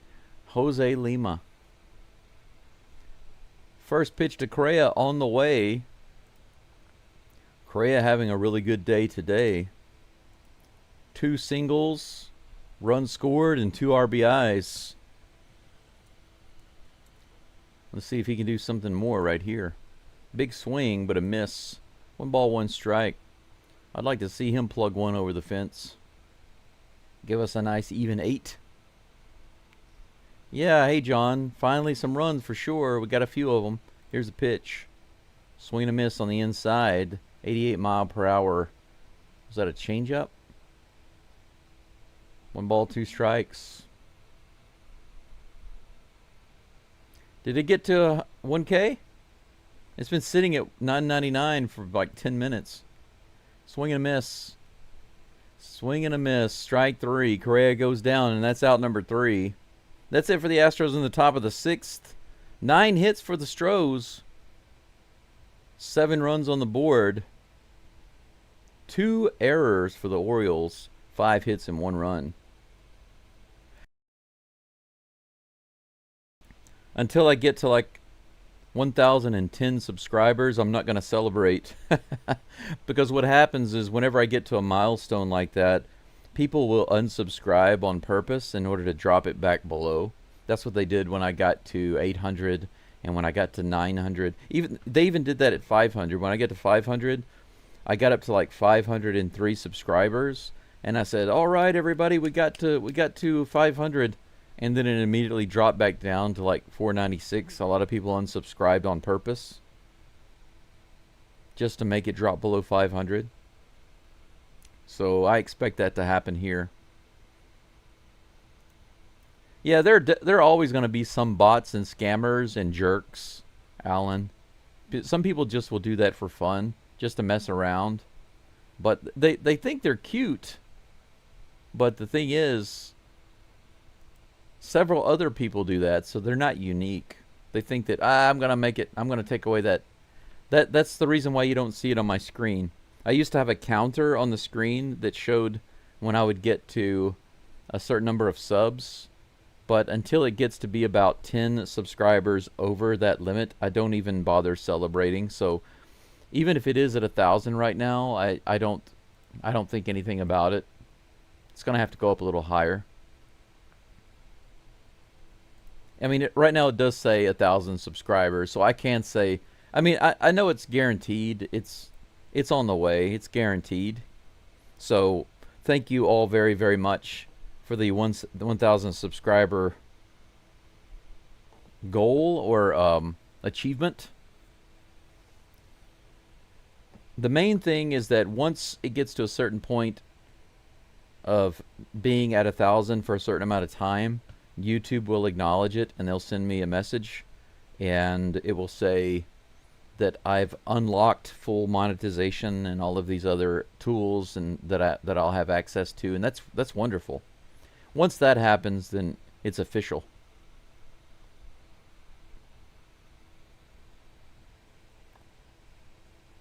Alexander back on the mound with 77 pitches here in the bottom of the 6th. Ryan Mountcastle at the plate. Here's the first pitch. Right on that outside edge and low. Good toss. Gets the edge. Strike one.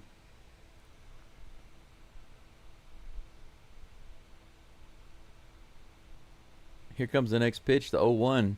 Check swing. Did he go around? They say he didn't. Wow. 1-1. I thought he did.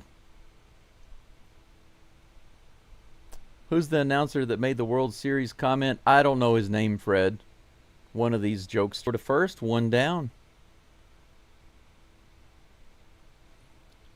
Yeah, Fox at Bat is right.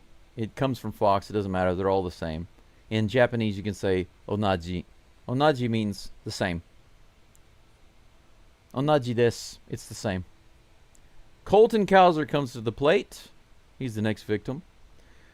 Walker says, honestly surprised.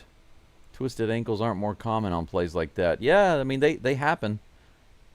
And these pitchers, they aren't often thinking about these quick movements or doing these quick movements. And when they suddenly have to do that, it's a recipe for disaster. Look at that. 2 straight strikes right in the zone for Alexander. He's ahead of Cowser. He might move him back to the dugout with a strikeout right here. Here comes the 0-2 pitch. A little high. That was a good looking changeup, just a little too high. 1 ball, 2 strikes. David says, word is that Jordan and Myers will return in 2 weeks. I'm thinking before that, even. Below the zone, little check swing. They say he did not go. 2 balls and 2 strikes. Angel says, my wife just subscribed, and she said that it was $9.99. She subscribed from her second account. It still says $9.99. Something going. It's people unsubscribing, I think, is what it is, Angel. This is ripped into right field. A single on the 2-2 count. So Cowser manages to sneak a hit through and get on base with 1 out. People start to get really saucy, Angel, whenever you're at the precipice of a significant round number, whether it's 100 subscribers or 500 or 1,000 or whatever. They start getting saucy and they want to play around with it and unsubscribe just to make it go back down. You know, that's why I don't look at it so closely. I don't have it on the screen, because if I have a counter on the screen, it really just encourages people to unsubscribe to see it go back down. So I won't even look at it until later on, really. Foul ball. 0-1 the count to Basallo. He hits that one up the middle. That's another hit. Runners on first and second with 1 out. 87 pitches now for Alexander.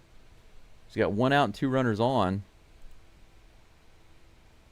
That was a changeup, but it didn't have as much movement on it, and it came down right in the middle of the zone. We were lucky it was only a single. But I do say thank you so much to all of you who are saying congratulations on the subs. I really do appreciate that. Josh Miller's going to come out. Astros bullpen is now active. Maybe Brian King. Are they going to bring in King for the 7th? Hopefully Alexander can get through this inning. We'll see. They're having a little chit-chat with him on the mound right now. Walker says, for what purpose? Imagine being so bored with life that you go and unsubscribe just to spite someone you've never met. You're right. You're right. But when you start a YouTube channel and you start getting involved with more and more people, you would not believe the amount of nonsense that you get exposed to. You really have, some of it you have to completely let go. Some people are just auto block. It's pretty ridiculous. We're set to go. First pitch to Mayo. Inside, 90 mile per hour on the changeup. See, that changeup had a lot of good movement on it. It's just that the placement was not good. 1 ball, no strikes, 2 on, 1 out. Here in the bottom of the 6th. Here comes the pitch. Nice. Another changeup in the bottom of the zone, 1-1. Thank you, Caesar. Thank you so much. Central California. I wouldn't mind spending a little time in Northern California. I think it's probably beautiful up there. Here's a pitch. This is hit hard to left field, and that's going to be through. Is it going to score a run? They're going to wave him in? No. He's going to have to stop at third. Bases are loaded, guys. 3 singles. Bases are loaded with 1 out. All we need is a double play ball.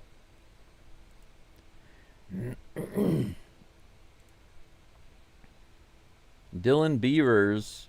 They just called Dylan Beavers the home run bopper. The Orioles home run bopper. He has 1 home run. Oh, Espada's going to come out. He's not going to let Alexander pitch to him. Steven Okert is ready to go. He's going to be called up. All right, so the rookie Dylan Beavers has a solo home run this game. He's already been dubbed the Orioles home run bopper by the Fox commentators. The rookie at the plate. He's going to have to face the Astros pitcher.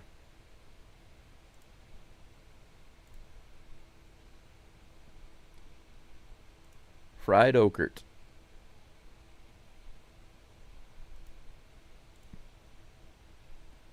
Fried Okert comes into the game. Gregory dropping all the thumbnails, basically. The 5-sticker salute. Thank you so much. I appreciate that.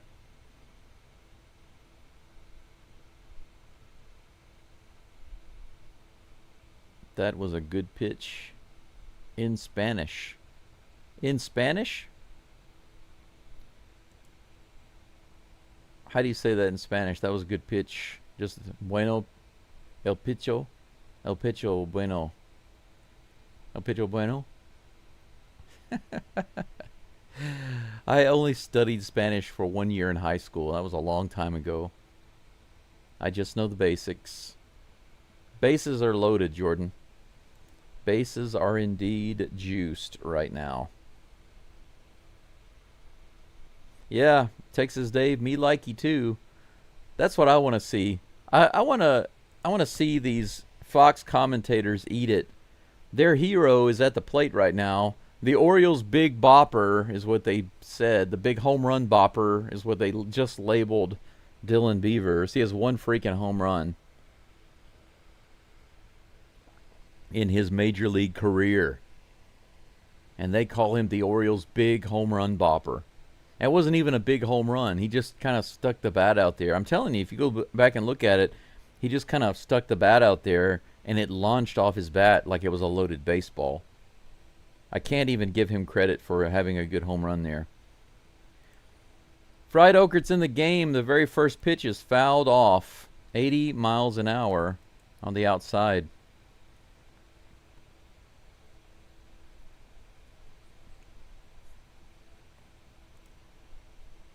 Come on, serve him up. I want to see the double play. I want to shut down these commentators. Here comes the 0-1 pitch. Right in there, strike 2. Unless Ogre wants to, sit them down with 2 strikeouts, that's okay too. I'm okay with that. Bases loaded. Alexander loaded him up, but he hasn't given up any runs yet. Fried Okert is on the mound in relief with 0-2 against Beavers. Hit hard to the right side. Could be a double play to second. No play. Nobody was covering first base. So there's nobody for Pena to throw to at first base. And that's going to be an RBI. The fielder's choice. Runners on first and second. The double play was there, but nobody was at first base to cover. 7-2. They get 1 run out of that.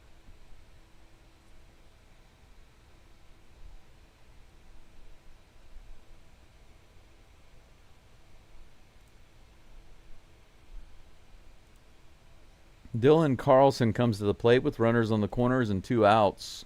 82 in the top of the zone, strike 1. Nice slider by Okert.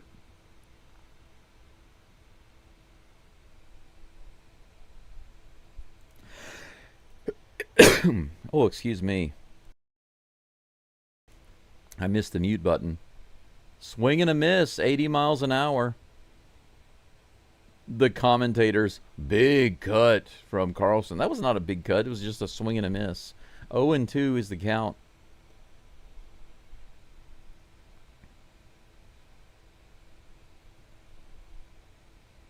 Two outs, two strikes. Okert goes to first base. Beavers is back. The crowd boos. That would have been funny, though, to pick him off at first base. Pick off. Go ahead, Okert. Pick off the Orioles' big home run bopper. Ground ball king. Beavers. Dylan Carlson at the plate with the 0-2 count. Here comes the strikeout from Okert. He gets it. I called it. I called it. 3-pitch strikeout.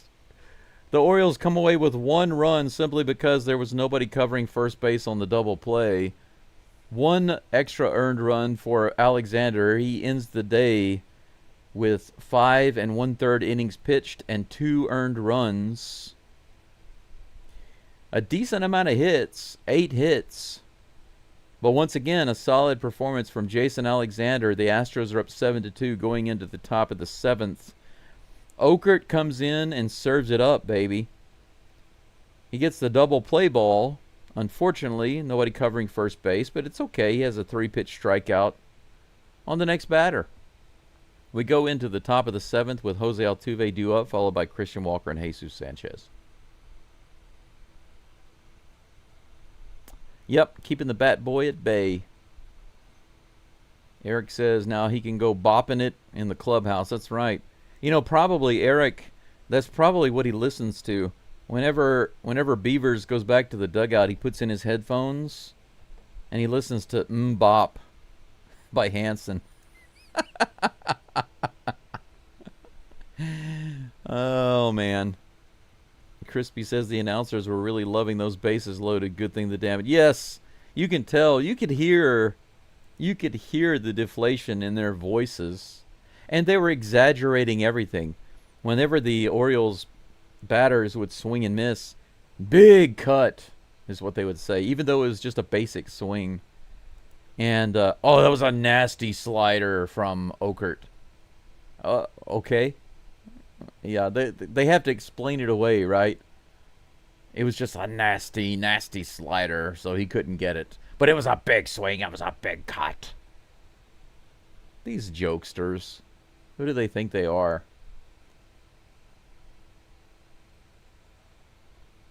At the end of this game, whenever the last out is taken and the Astros win, what do you want to bet the commentators use the word unfortunately? Unfortunately, that's got to be the last out for the Orioles. That's probably what they're going to say. These stands, look at this. Look at this crowd. It is so empty right now. Grant Wolfram is now on the mound for the Birds, the Dirty Birds. Grant Wolfram. He's facing Jose Altuve. Come on, Tuve. A little low, 97 below the zone. Grant Wolfram. I need to change the name on the screen. There we go. Here's the next pitch to Altuve. That one's in the bottom of the zone, 97 miles an hour. 1 ball, 1 strike. No comprende, but they do show the at-bats not nearly as well.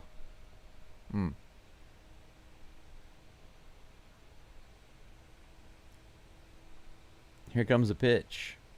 In the dirt. I'm surprised they didn't call that a wicked curveball. Grant throws a wicked curveball, and it's so wicked it goes into the dirt. Ball 2. Unfortunately for the Orioles, they're now behind in the count to Jose Altuve. 2-1. 2-1. Here's the 2-1 pitch. Altuve fouls it off down the third base side. The count is now even.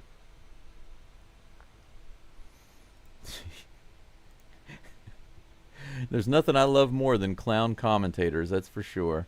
That's for sure. Here comes the 2-2 pitch. Altuve hits it into left field. No, it's gonna stay inside the infield. Shortstop takes it for out number 1. Altuve hasn't been able to do anything today, but he hasn't been striking out. He hit a couple pretty deep. And then that one, not so deep. Christian Walker comes to the plate. Darryl Kyle had an amazing curveball, says Gregory. Haven't heard that name. I don't remember the last time I heard that name. Low and inside. 1-0 to Walker.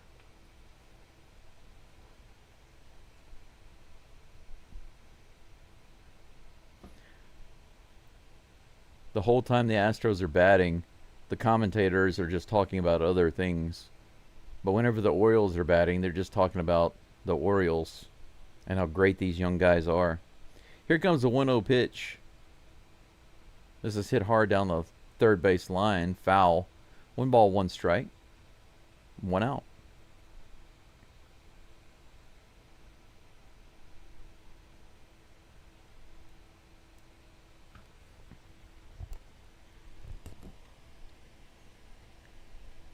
They're talking about games, other games by other teams that they participated in and took part in. 1 ball, 1 strike. Walker back in the box. Here comes the pitch from Wolfram. In the bottom of the zone on that curve. Strike 2. 1-2. Gregory says if he was still alive, I'd like to meet him in chat. Oh, Darryl Kyle. Eric wants to know if or how Ryan Gusto has been doing. They take a little time out at the mound to have a little chit-chat about Christian Walker. That's a good question, Eric. I'm kind of wondering that myself. Let's take a look. Looks kind of funny seeing him with the Miami stuff on, right?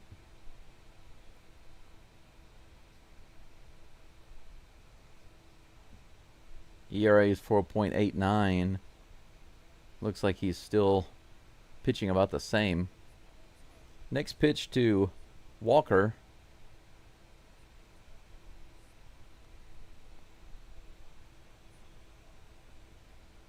Results in a 2-2 count. 2 balls and 2 strikes with 1 out, nobody on. Here in the top of the 7th. Here comes the pitch to Walker. Fouls it off. 97 inside. Count remains 2-2. Let's see here. Last 7 games. Okay, Eric. He has 1 loss in his last 7 games. He's 0-1. Here comes the pitch. In the dirt. Full count. Let me show you on the screen here. Last 7 games for Ryan Gusto. 0-1 with a 4.5 ERA. Just played 1 game. 6 innings pitched. Gave up 3 runs. That's not bad. 4 hits, 3 runs, 2 walks, 8 strikeouts. That was actually a really good performance. It's sad that he lost that game. Fouled off by Walker. Count remains full. If you look at Gusto's last 3 games over here on the right side, you can't see it on the screen, but he had 2 losses and 1 win. He pitched 6 innings, 6 innings, and 3.1 innings. He got lit up against the Athletics on the 25th of last month. Only pitched 3.1 innings. Walker fouls it away again. Count remains full. So basically on July 25th, he pitched 3.1 innings, 8 hits, 8 runs, 1 walk, and 5 strikeouts. That was a terrible outing. But on the 30th, he had 6 innings pitched, 4 hits, just 1 run. Great outing. And then on the 9th of this month, fouled off again by Christian Walker. Count remains full. His latest game was actually quite a while ago. I don't know why he hasn't pitched more recently, but he pitched on the 9th. Pitched 6 innings, 4 hits, 3 runs, 2 walks, 8 strikeouts. A good performance, but he still lost. Walker grounds it to second base, and he is thrown out for out number 2. Jesus Sanchez comes to the plate. So it's kind of a mixed bag for Ryan Gusto. I mean, he got lit up about a month ago, and after that, he's actually looked pretty good, giving up between 1 and 3 runs in 6 innings, getting almost 10 strikeouts. Not bad, but I don't know why he hasn't pitched in about 12 days. First pitch to Sanchez is a little outside for ball 1.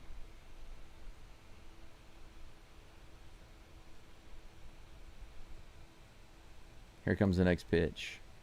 Swing and a miss, low and outside. 1 ball, 1 strike to Sanchez. Nobody out. Nobody on.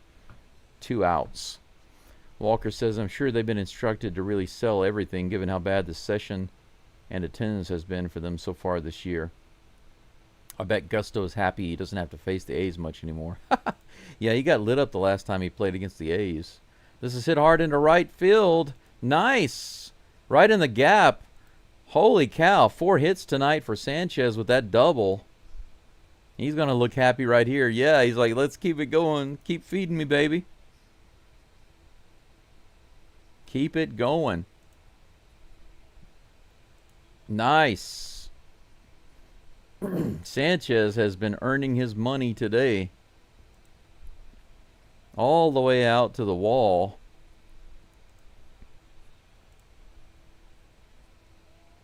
Four for 4 tonight with 4 hits.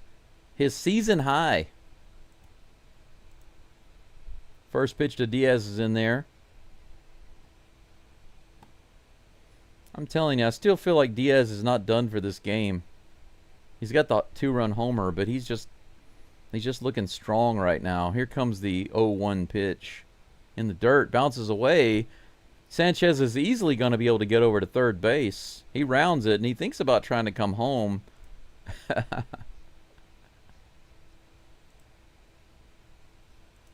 That ball went way away from the plate. It bounced off to the left side. Look how bad this pitch was. Man, that was a few feet before the plate. He had to run all the way over to North Korea to get that ball.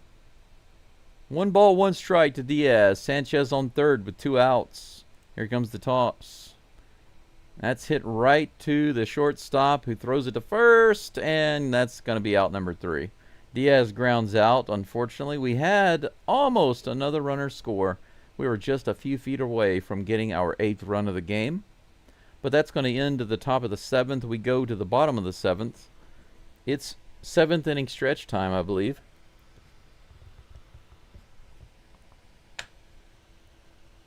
I'm going to stand up and get some blood flow going to my legs, do a little bit of stretching myself. I hope you all do the same. If you're sitting down, if you're at work or wherever you're at, you should probably try to get some blood flow to your legs. Crispy wants to know when the Astros, how come the Astros score a few runs early on, they just stop the rest of the game? Well, that's not always the case. Sometimes it is. But my answer to you is, it's just baseball. But I don't even think that matters, Crispy. Not at all. What you just said, I feel like that doesn't even matter. Look at the scoreboard. The Astros do have 10 hits and 7 runs on the board. And they had those runs through the first 3 innings. 2 runs scored, 2 runs scored, 3 runs scored in the first few innings. We put up 7 runs in 3 straight innings. So I'm not gonna question what they do after that. The fact of the matter is they're hitting, they're getting on base, and they've scored runs, and so I'm happy about that. I'll be right back.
Okert is back on the mound for the Astros. First pitch is in there for ball one. The next pitch is tapped at the plate. Caratini is going to fire to first base and get the out. Good play by Caratini. The Batman becoming the glove man, using his utility belt there to get the out at first base. Jeremiah Jackson goes down after 2 pitches. Caleb Ort warming up out there in the bullpen. I don't know why they don't have the bullpen lit up better. Is that deliberate to make it more difficult for the pitchers? What in the world is going on out there? They've got neon lights, but the bullpen looks dark. That doesn't seem fair. First pitch is a strike to Gunnar Henderson. Second pitch could have been a strike on the upper outer corner. 1-1. Yeah, you're right, Crispy. It's all good. I mean, what would you rather see? A bunch of runs scored in early on and then nothing after that, or them just struggle through the whole game? 2 balls, 1 strike. Okert wants a new ball to serve up his next dish.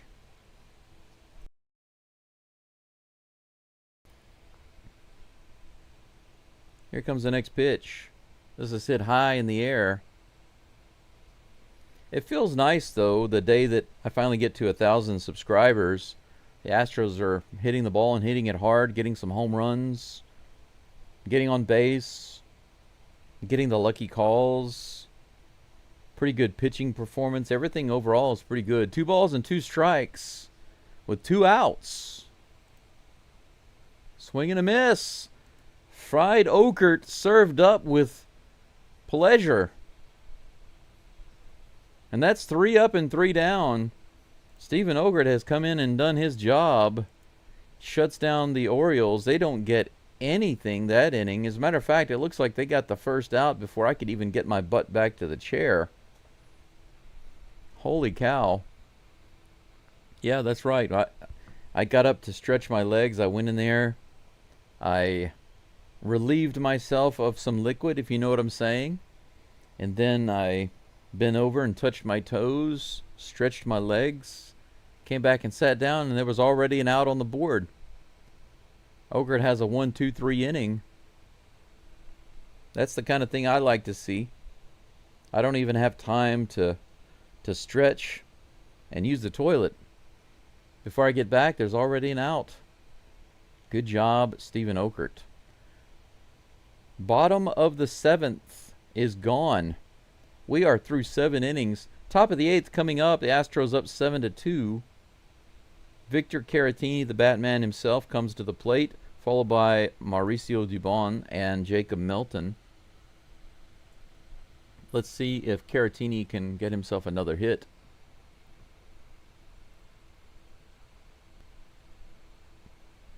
Good luck, Jordan. If you win the Powerball, do me a couple of favors. Come visit. Let's hang out in Hiroshima for a day and make a kind donation. I'd appreciate both of those. I also have Lotto 7. The big drawing here in Japan is the Lotto 7. They also have a Lotto 6. But I do have a Lotto 7 ticket that has multiple entries for the same numbers. And that drawing is held every Friday. So that drawing will be held tonight. And it's possible I could win a few $1,000,000. It's not nearly as big as the Powerball. But I would say usually the highest it gets is maybe, I don't know, maybe between $10 and $15 million. It's not a whole lot, but still, I mean, it'd be good for me. Caratini batting righty, takes the first pitch on the inside for strike 1, 96 miles an hour.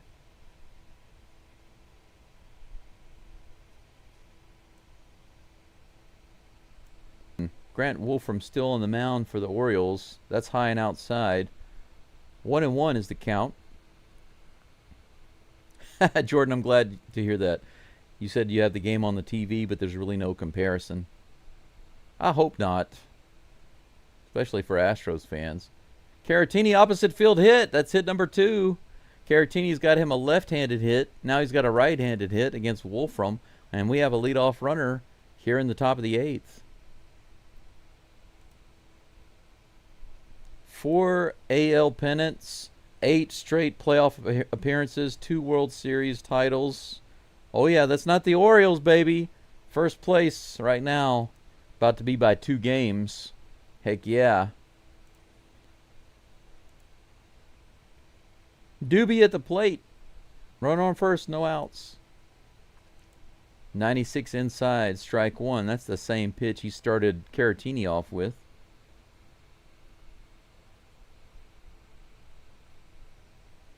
Here comes the next toss.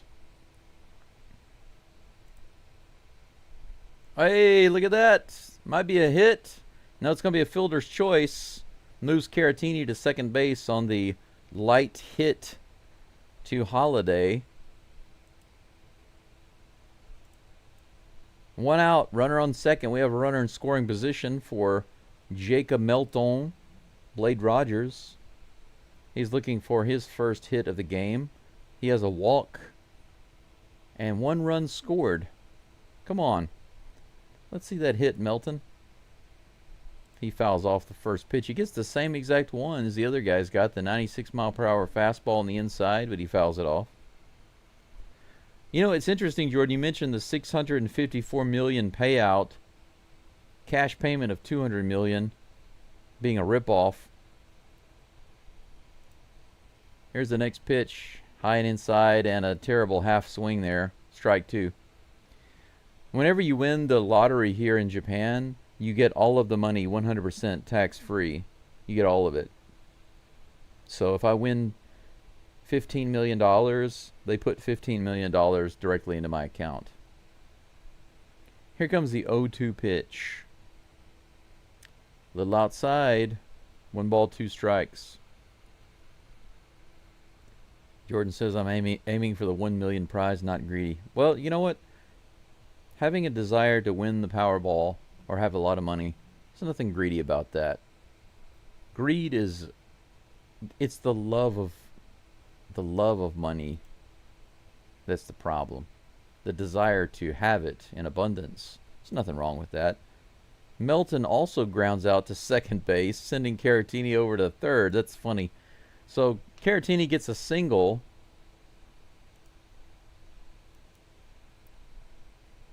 Dubon grounds out to second, sending Caratini to second. Melton grounds out to second, sending Caratini to third. And now the Flash is at the plate.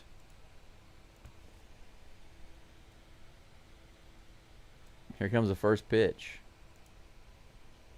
He decides not to go with the fastball to Pena on the first pitch. Outside, 83 miles an hour, ball 1. Pena is actually 0 for 4 today, still looking for his first hit. Here comes the toss. That was a half swing on the curve.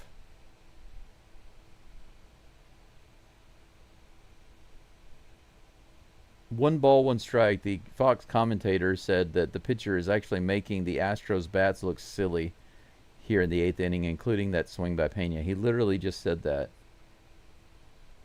He says it looks funny. 86 inside. Could have been a strike. 2 balls and 1 strike to Pena. Come on, make the commentators look silly, Pena. All you need is a good, strong hit. Here comes the 2-1 pitch. Isn't that ridiculous? That's inside for ball 3. Isn't it ridiculous that this guy hasn't struck out anybody this inning? We've got a hit, 2 ground outs to second base, and he says that the pitcher has made the Astros look silly, including that swing and a miss by Pena. That's literally what he said. What a clown. Here comes the 3-1 pitch. This is grounded foul down the third base side. Full count.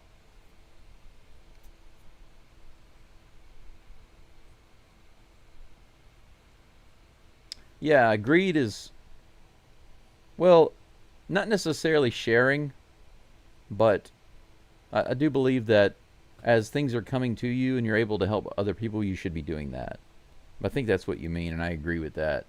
Check swing at the plate. They say he did not, and that's a walk. We have runners on first and third with 2 outs. Now, South Korea comes to the plate with 2 runners on.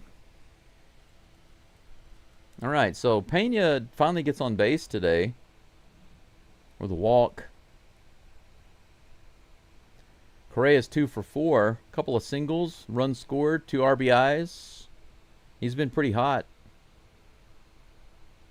Well, I only want a few million.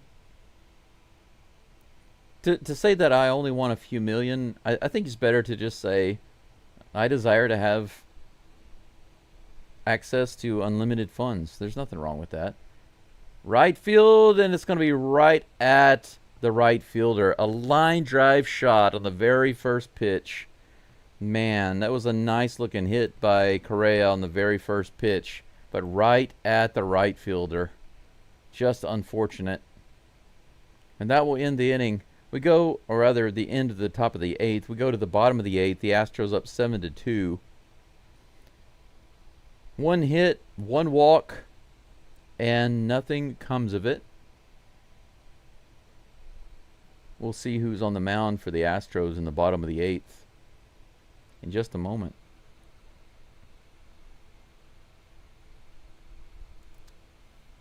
Yeah, I mean, if you get the money and you just start spending it on everything, that's not good. If you get the money and you just hoard it and you don't buy anything, that's not good either. But if you give the money and you start giving it away to everybody, that's not necessarily good either. There are a lot of bad choices that you can make with the money, but the question is, what kind of a person are you before you get the money? Because that determines what you will do with the money. You know, this actually brings up a good point. When I was in China, I had a lot of business English classes when I was teaching there.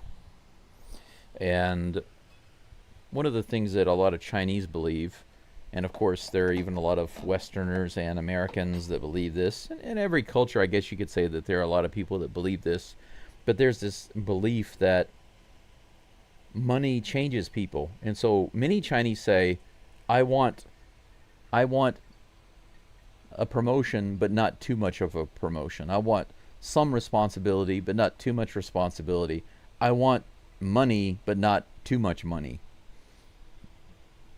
Because they really have this strange idea that once you get too much responsibility, or once you get a position that's too high, or once you get money that's too much, then that's bad. But being poor or having the lowest position is also bad. You have to be somewhere in the middle, and that's perfect. Well, to me, that's nonsense. Because it's not about the outside things. It's not about the money. It's not about the position. It's not about any of those things. It's about what's going on inside of you. That's the important thing. But they really did have this belief that money changes a person. But that's not true. Right in there. Caleb Ort is now on the mound for the Astros. Caleb Ort. Just got the picture changed on the board, on the screen. Here comes the next pitch. 94 outside, check swing, 1 ball, 1 strike.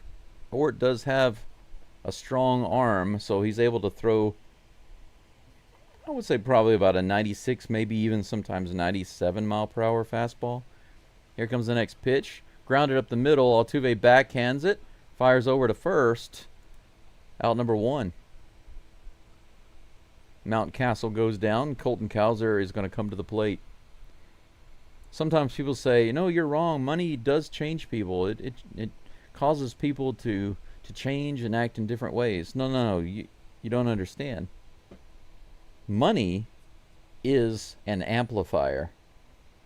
It enables people to show who they really are.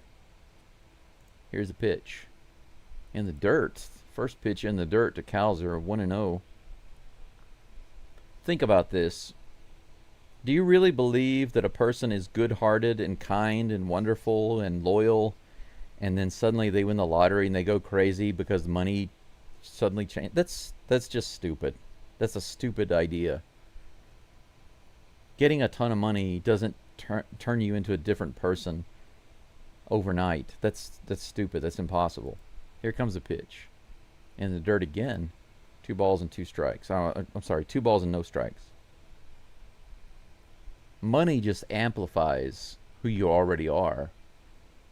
If you could do a lot of things that people find not beneficial, but you don't do those things, it's only because you don't have the money to do those things.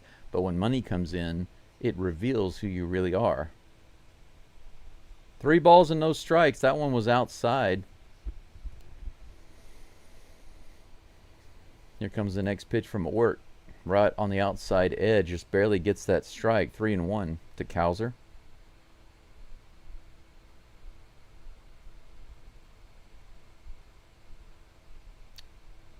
Yeah, John, their season has been like a roller coaster, I think. Here's the pitch. Outside, ball 4. So we have a base runner with 1 out.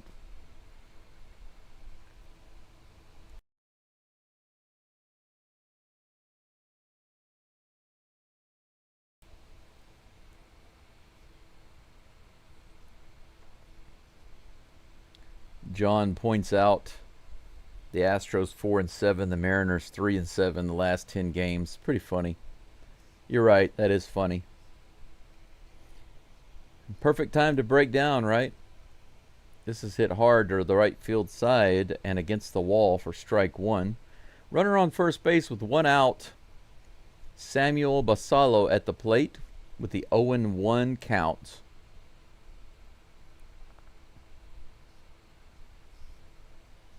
Here comes a 0-1 pitch from Ort. A little below the zone. It's 1-1 now. Jordan says, I only buy for the thrill of thinking what I'd do with the money. Oh, you're talking about the lotto ticket? Yep. I'm old and in bad shape, so it'd be a super duper guinea pig. I'd already give a lot compared to what I gave, so multiply that by 1,000,000. I get it. Here comes the 1-1 pitch. Grounded to the second base side. Altuve grabs it, throws it to second. Pena fires to first, but Walker has to come off the bag to get it, so no double play. Fielder's choice, 2 away.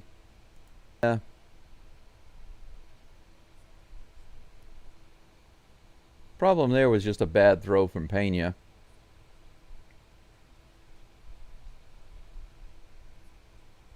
Runner on first.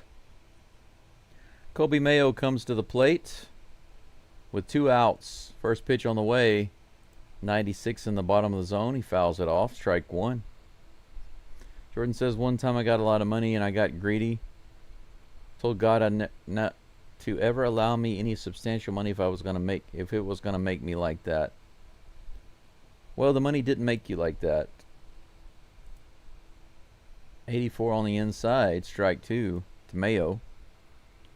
That means that you have something that inside of you, the state that you are existing in whenever money comes in, if you're not able to handle it,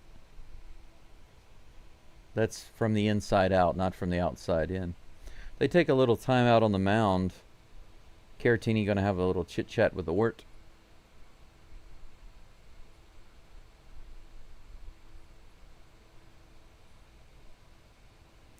I still ask God to give it to someone else if I'm going to be like that. Hopefully I can handle a few million now. Hopefully?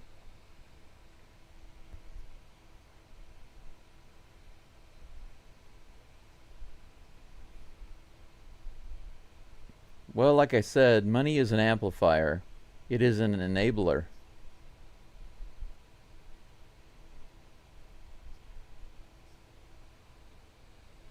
Here comes the toss. In the dirt. Caratini stops it. Keeps the runner at first base. Good play by Caratini there. 1 ball, 2 strikes. Just need 1 strike to get this third out. Well, Jordan, if you never get the money and you never have to be confronted with that challenge, that's but that doesn't mean that you don't have the problem. You see what I'm saying? Here comes the 1-2 pitch. Grounded foul down the third base side. The count remains 1-2. It's kind of like saying if you have a problem, if you're married and you have a problem with cheating on your spouse, so you and your spouse are living in the countryside and there's no one around, or maybe just a bunch of old people around, and so you're not going to cheat because you don't have the opportunities to cheat. But if swing and a miss, that's strike 3. Ort gets the out. No damage done here in the bottom of the 8th. Ort comes in and does his job. 8 hits for the Orioles, but only 2 runs. 7-2 going into the top of the 9th. The Astros with one more opportunity to try to get a few more insurance runs. We'll see what happens. But yeah, if you cheat on your spouse and you're worried about doing it again, and so you just tell God, you know what, if you need to move me and my wife to the countryside or put us on a mountain, and then that way I'm never tempted, but that doesn't actually solve the problem. It might put you in a situation that you're able to endure and handle. You can be more loyal to your wife, but does that really change you? The answer is no. It doesn't fix the problem that you have. You see what I'm saying? Just because God can put you in a situation to keep the temptation away from you doesn't mean that you've changed successfully on the inside. So the issue isn't how many beautiful women are around you to test your loyalty. The issue is, are you the type of person that has changed yourself on the inside so that what you believe and how you conduct your life are the same? Because if you believe that you should be loyal to your wife and you believe that you shouldn't cheat on her, and yet you do it whenever you have the opportunity, that has nothing to do with the other woman. Do you see what I'm saying? I mean, think about this. If you cheat on your wife and she finds out and she gets really upset, and she has every right to be upset. She has every right to slap you and yell at you and be very upset with you. She has every right, because you've done something really bad. You promised to be loyal and then you weren't. But then you tell her, well, if we didn't live in this really nice area with all these beautiful women, then it wouldn't happen. It's not me, it's the women that are here. The women change me. Do you think that she's going to accept that? Do you see how stupid the argument is? And that's why I can't accept, and I will never accept, the idea that money changes people. Because if you blame it on the money, then you're saying that the money is forcing you to lose your control. And that's retarded. It's a retarded argument. It has nothing to do with the money. Money is just a tool that's lying around. And if you go outside and money is growing like grass, and you can just go out and pick it up, some people get lucky like that. They just get a ton of money. If they start going crazy with it, is it because of the money? No, because the money's just lying there on the ground, and they can go out and pick it up. They're the ones that choose to go crazy with it. It has nothing to do with the money, and it has nothing to do with beautiful women. If I have a good wife, it doesn't matter how beautiful or how successful she is or isn't. If I commit to her and I tell her, I want you to marry me, and I want to be loyal to you, and I want you to be loyal to me, and then we get married, and suddenly we move to an area that's full of women that are 10s, and then I start cheating, and I say, well, it's not my fault, we're surrounded by a lot of beautiful women, then I'm a retard. And she should leave me, because that's my problem. It has nothing to do with those women. Anyway, I'm off my soapbox.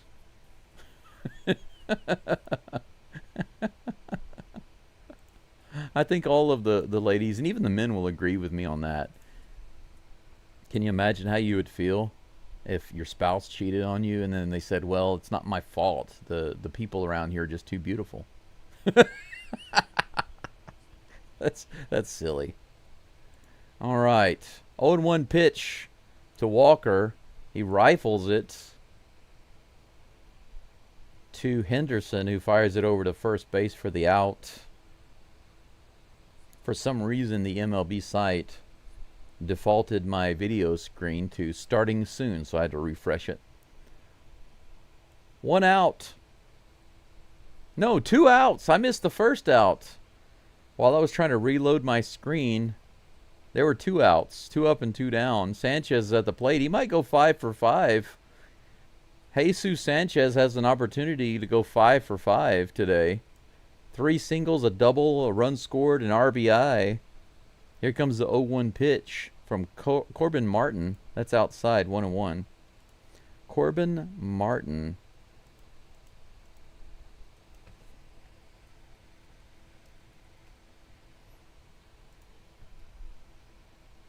One ball, one strike to Sanchez. He grounds this up the middle. It's going to be through. He's 5 for 5. Jesus Sanchez is 5 for 5. Look at that. This is his second career 5-hit game. Here in the top of the 9th, he goes right stop on the very next pitch, grounds out. But man, Jesus Sanchez, he looks a little disappointed there after having to come off the bags, but man, what a night for Sanchez. Extended hitting slump and then suddenly 5 for 5 for the second time in your career. Well done, man. Well done. What a game. 12 hits for the Astros, 7 runs on the board. Bottom of the 9th coming up. We've got a 5-run lead. Dylan Beavers, the Orioles' big home run bopper, according to the Fox News commentators. He'll be due up, followed by Dylan Carlson and Jackson Holliday, unless there are some batting changes, but we'll see.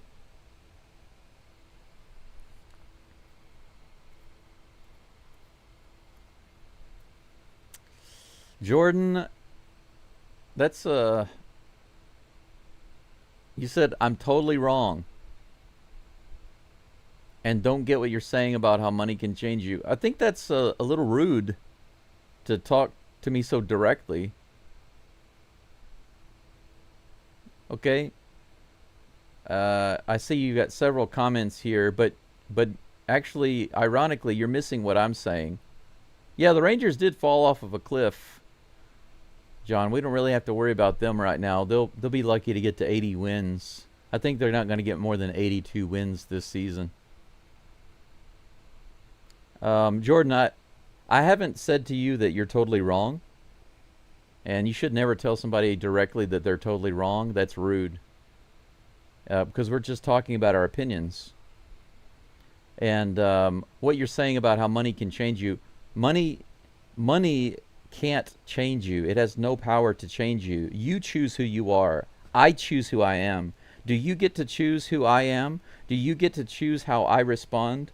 Do any other people outside of me get to choose who I am? No. And that includes things like money.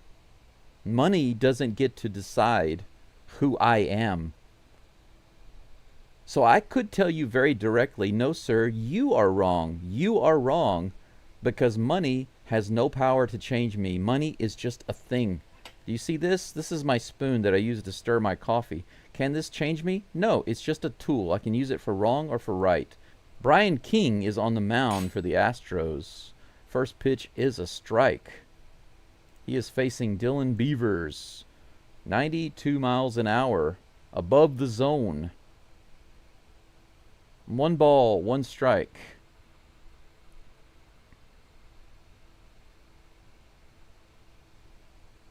Here's the pitch. Jordan, what in the world are you talking about? Treat my women and family like I did? I don't agree with throwing away my girls and family. What are you talking about? Jordan, what are you talking about? You are now slandering me in my live chat. What's wrong with you? And I never said you're the same person forever. Are you okay? Is there something wrong with you? The next pitch is ball 4.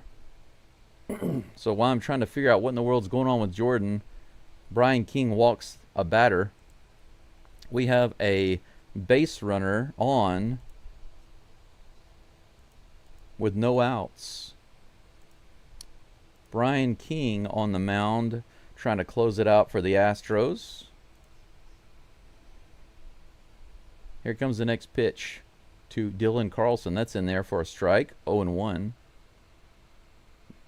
Jordan, I am taking you off the channel for 24 hours because of your hateful comments. Very surprised at what's going on with you right now. I don't understand why you're saying the things that you're saying. You've slandered me in my own live chat about treating my women bad. I don't even know who you're talking about. And my family? What are you talking about? My family has abandoned me. I haven't spoken with my family in years because of the way they treat me. They've abused me. 1 ball, 2 strikes. To Dylan Carlson. Here comes the pitch. Low and inside, 2-2. That's right, Mark. Give up on the Dr. Phil conversation. Yeah, I don't understand that. Obviously, I'm expressing some opinions, but to be attacked and told that I treat my family and women badly, I don't even know what's being said. I don't understand that. Swing and a miss, the foul tip, caught by Caratini. That's a strikeout. Carlson goes down for the first out. And Magnum P.I. picks up a K with Holiday on the way to the plate. 1 runner on first, no outs. Here comes the first pitch. Right in there, taken all the way. Strike 1. 2 outs away from the end of this game, wrapping up a nice win for the Astros. And it's game 1 in Baltimore. Game 4 of the series. That's fouled off. Strike 2. 0-2 to Mr. Holiday. He basically is a kid. He looks like a kid, but he basically is a kid, right? Here comes a 0-2 pitch in the dirt. Caratini makes a great catch. I think I need some half and half in this coffee and make it taste a little nicer. Sometimes I don't get it. Some long-time subscribers or members just start saying some crazy stuff, and I wonder what's going on. Fouled off. And I don't mean to be insulting, but to just go after me and say things that I don't even understand. It feels like somebody else got a hold of their account. When somebody comes in and just starts accusing me of treating women badly and treating my family bad, I don't even know what they're talking about. Here's the pitch. Fouled down the first base line. 1 ball and 2 strikes. The count remains. I mean, I appreciate all of my subscribers and my listeners and my donators, but I don't know you guys and gals. I don't know you. How could I make those kind of claims? No, Pena can't go to first. Holiday's too quick on that chopper. They're going to have to settle for the fielder's choice at second base. 2 down. That brings up Jeremiah Jackson. 1 out away. Brian King and the Astros from winning this game. Having a nice solid start to this series.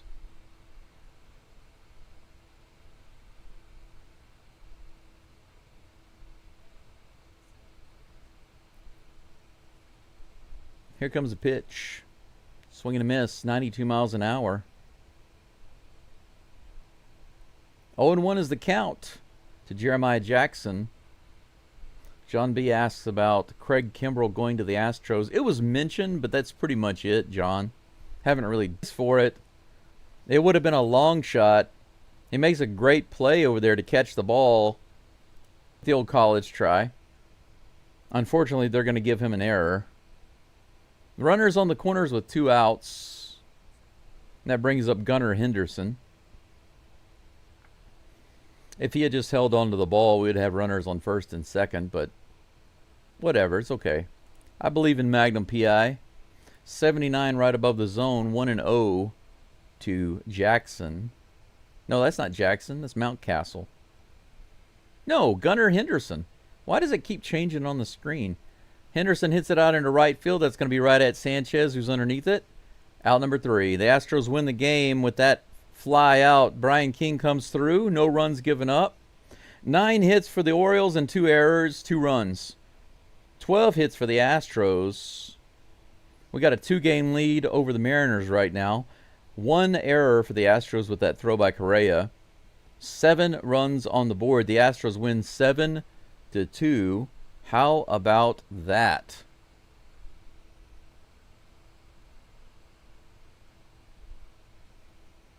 How about that? Yeah, I don't really know what was going on. Like I said, sometimes, you know, even some subscribers I've had for more than a year now, every once in a while they come in the chat and just start acting really strangely, and I have to wonder, is somebody else on their account, or are they just having an episode? So I can't ban people like that. I just have to put them in timeout, and hopefully whatever the issue is gets worked out.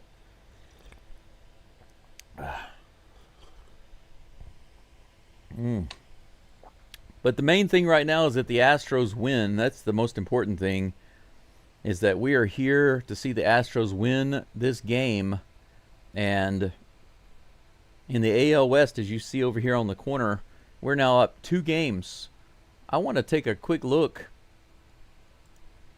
at the scoreboard. How about that? Let's see.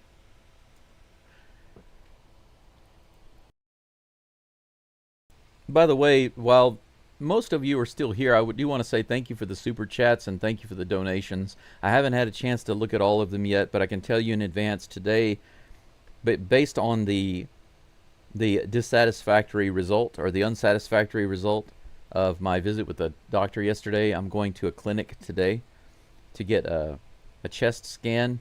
They're going to be checking for 2 main things. They're going to be checking for spots for tumors, and they're going to be checking for possible PE. If you know what a PE is, it's a pulmonary embolism. Because I have clots from my leg, it's also possible that I have some issues up here, because I have a cough that just won't go away. I have heart palpitations sometimes. I have some pressure and pain in my temples sometimes. I have some other issues, but when you combine all of those, since I do have the tumor on my kidney and the blood flow issues and the blood clot in my leg from a couple of years ago, and now that the doctor has taken me off of the blood thinner medication, and I don't really understand the reason for that, I'm going to go to a different doctor, but I'm going to go to a small clinic. So all of those donations you sent to me today, and Elvis just sent me one also. Thank you so much. I really do appreciate that. Just want to let you know that those donations have also helped me to go and get some medical care and pick up some of the medicines and the supplements that I need. Yesterday I picked up a lot of good supplements, and those things are supposed to help make my blood flow a little better.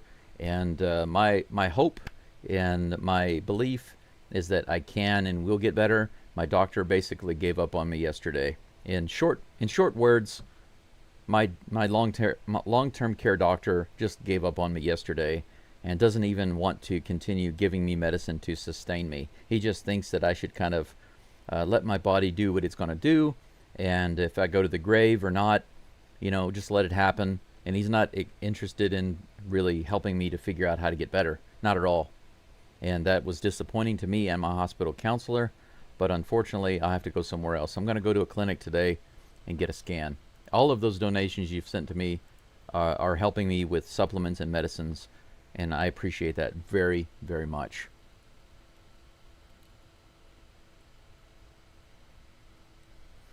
If I can type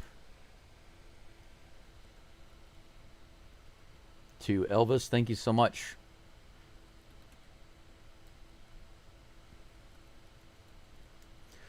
I'll say thank you very much. Arigato gozaimasu and go Astros. Doug Noble, thank you so very much for that super chat. Thank you very, very much. For some reason I can't reply directly to it, but I'll reply in the chat. Thank you so much, Doug. Go Astros. Hopefully we have another result similar tomorrow. But first, I'm going to do what I usually do when the Astros have a decent game or when they actually score a decent amount of runs, and that is take a look at the game summary. Really quickly, Jason Alexander had 5 innings pitched, 8 hits, 2 earned runs, 3 strikeouts, and a walk. This is what we call, that'll do, pig, that'll do. 5.1 innings and only 2 earned runs. I will take it all day long. We lit up Brandon Young. His Cy Young performance against the Astros was short-lived. He goes from being a one-hit wonder to crashing. 5.1 innings pitched, 9 hits, 7 runs. 1 strikeout against the Astros. That's the most encouraging number right there. And 2 walks. Astros owned him all day long until he was taken out because of an ankle injury at first base. But looking at the scoring summary, the Astros jumped on it early. Correa had a single. Walker came up and homered 391 feet, 2-0. In the top of the second, we tacked on some more. Correa singled again, but this time driving in Dubon and Melton, 4-0 Astros. Beavers, the Fox commentators proclaimed big home run bopper, hit his first home run today and put the Orioles on the board 4-1 in the second. But in the third, Sanchez came back, single to left field, scoring Walker, and then Diaz homered to left, scoring Sanchez. 3 more runs added. Astros up 7-1. In the bottom of the sixth, Beavers grounded into a fielder's choice. They weren't able to convert the double play, unfortunately, so they scored 1 more run. But it doesn't matter. The Astros win by 5. That will be the final score, 7-2. Pretty hopeful result today. And another thing to look at is the Astros relievers. Take a look at the bullpen. Alexander pitched 5.1, gave up 2 earned runs. And look at this. Oker, 1.2 innings, no hits, no runs, no walks, 2 strikeouts. Caleb Bort, 1 inning pitched, no hits, no runs, 1 walk, 1 strikeout. Brian King, 1 inning pitched, 1 hit, no runs, 1 walk, 1 strikeout. Solid performance from our pitchers today. 5, 6, 7 strikeouts, 3 walks, only 2 earned runs, and 8 hits, 9 hits. This is encouraging. So today we had a balanced game. Not only was our pitching staff all over it, but our batters were all over it. It's a great day to be an Astro, right? I think so. Every day is a great day to be an Astro. Even if they lose, I'd rather be an Astros fan. You know, it's the team to be. It's the team to be. Yes, still Viper. Actually, yes. Thank you for reminding me. It just takes time for me to check that during the live stream. I have to go and log in. But I will tell you in advance, whatever you sent, I will say thank you very, very much. Like I said, the clinic that I'm going to in just a few minutes, as soon as I wrap this up, I'm going to go and get something to eat, and then I'm going to go straight to the clinic. It's about $100 for that scan. But the good thing is they can tell me if I have any issues up here, and it's about 3 times cheaper. The markup is about 300% at the hospital, so I'm glad that I didn't have that done yesterday. I can go to the clinic, and they're probably going to be much more understanding than my doctor was, and it'll be much cheaper. So every bit of your donations and the others are really helping me out. You will not believe how many supplements I bought yesterday. Maybe I can post a picture of it later on, but I've got all sorts of stuff here. You know, like this is my magnesium. I've got fish oil. I've got vitamin 3, vitamin D3, vitamin K, B-mix vitamins. Yesterday I picked up more vitamin C. I've got Himalayan sea salts. I've got Mediterranean sea salts. I mean, you name it, I've got it. And my doctor is just sayonara, you know, goodbye to that guy. But thank you so much. You guys are freaking awesome. You have stepped in to encourage me and help me at a time where I really needed it. Like I said earlier, my family, I love my family and I wish that I could be close to my family, but they They don't have, anything to do with me. And whenever they have contacted me, or I've contacted them rather, it's just been negativity. So this year I tried to call my daughter several times. I tried to reach out to my dad, my sister, even my brother. Nobody answered my calls. Nobody returned my calls. So the things that Jordan was saying earlier about how I treated my family and the women in my family, I don't even know what he's talking about. My mom is gone. She's been dead for many years now. She and I didn't have any real problems after I became an adult. My daughter won't answer or return my phone calls. I don't really quite understand where Jordan's getting that information from, but hopefully that was just a fluke, a one-off issue in the chat. Still Viper says, I sent you 100 on PayPal. That means a free scan. Absolutely it does. Thank you so much. And actually, $100 plus the conversion to yen, basically what that means is that's enough to pay for my lunch and for the scan. So today I can go out, get my scan, get the results.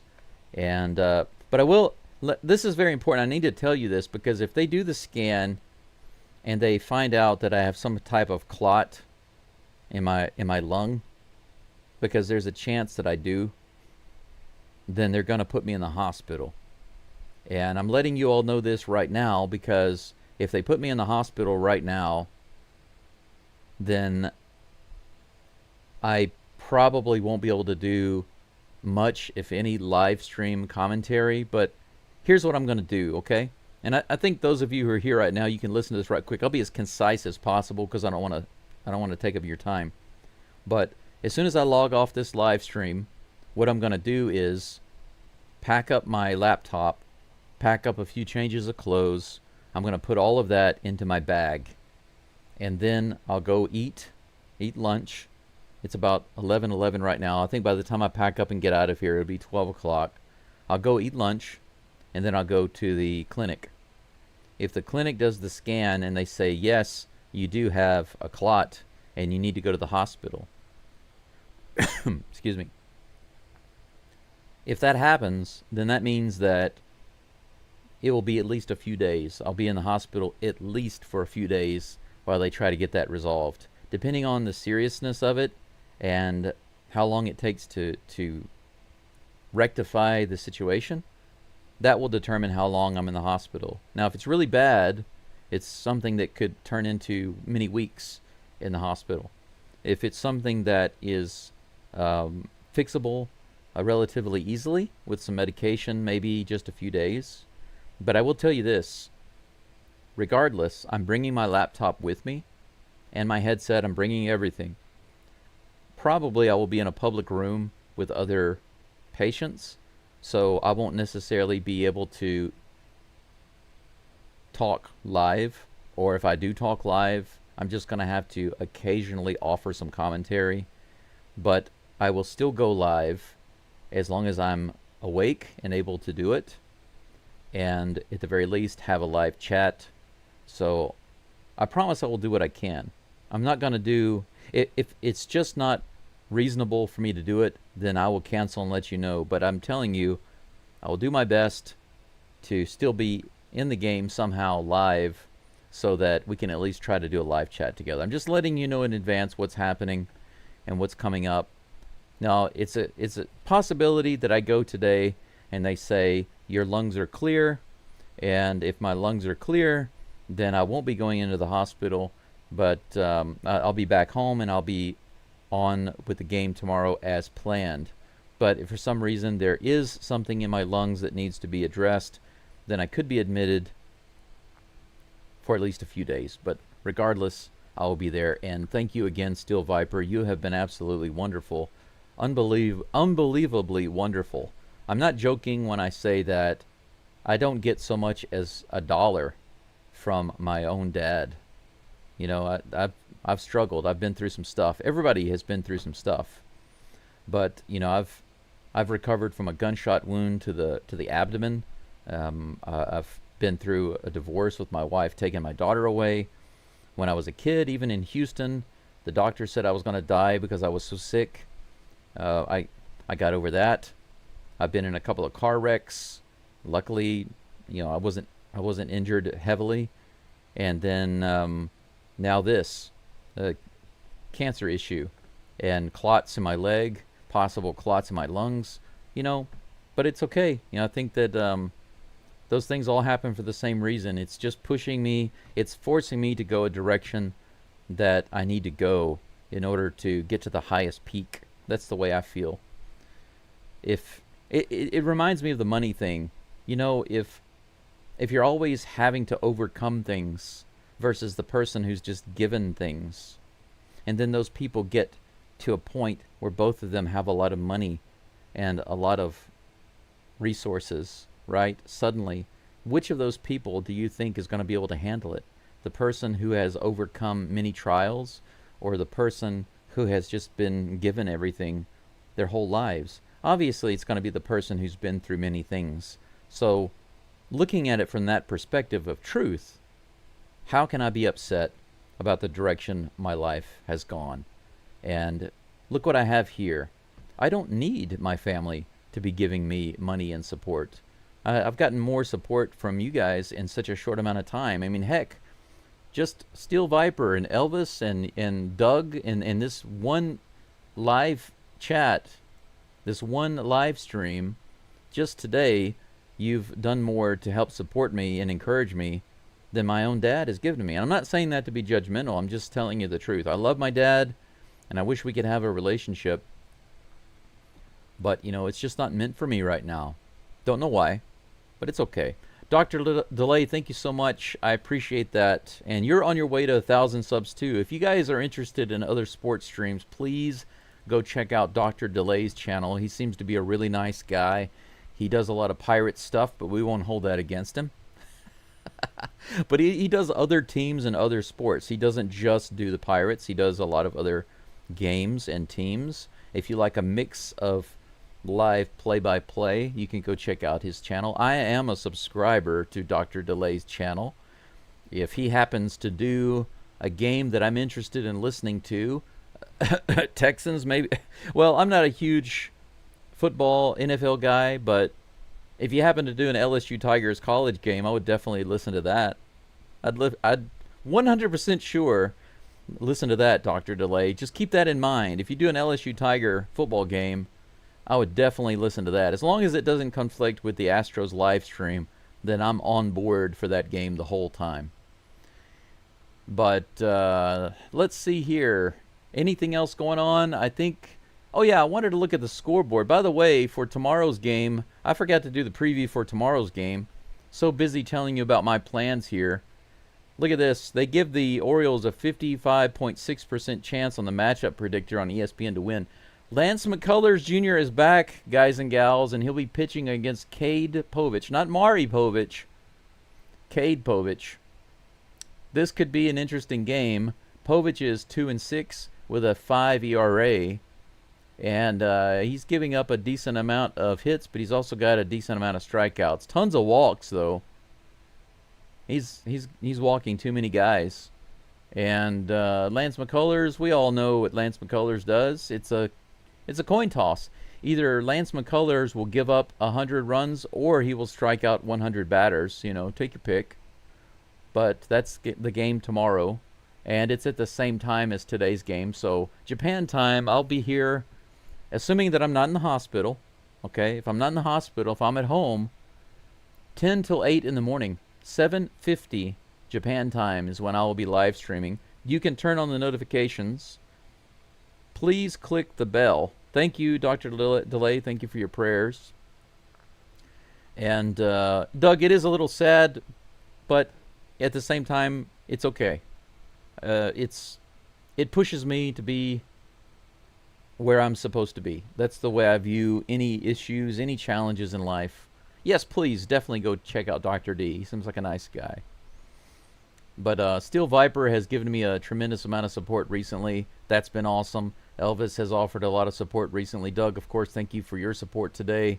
I've got several other members and supporters who've chipped in to help me out. Some of you who supported the channel, you're probably listening right now, who've sent me anonymous donations. You know who you are. Thank you so much. I've also got a couple of other donations through PayPal or Buy Me a Coffee from supporters who've never mentioned it in the chat. And but I know who you are. I've put some of your names on the screen right now. Hopefully you can see that, and you can see how much I appreciate the effort that you've put into supporting the channel. Now that we've done the preview for tomorrow's game, right? It's on the board right here. Now that we've done that, I want to quickly take a look at the scoreboard. Let's see what's going on around the MLB. Red Sox are up over the Stankies, 4-3 in the 8th. And let's hope that works out. Hold that lead, you dirty Red Sox. Cardinals beating the Rays 7-4. Athletics, wow, they whip the Twins 8-3. The Rangers fall to the Royals. Me likey 6-4. Brewers beat up on the Curbs 80-73. Dodgers get lucky against the Rockies 9-5. Mets and Nationals doesn't really matter. Padres Giants doesn't really matter. Today's a day off for the Mariners, the Submariners. So we pull a full 2 games ahead of them. Tomorrow, who are the Mariners going to be playing tomorrow? First of all, let's take a look at the standings. Right down here. It has been updated. You can see it right here. The Astros right there in the middle of the screen. 2 games ahead of the Submariners. Astros finally get 70 wins today, guys. 70 wins and 58 losses. 7.5 games ahead of the Strangers. 8.5 ahead of the Angels. 11.5 ahead of the Athletics.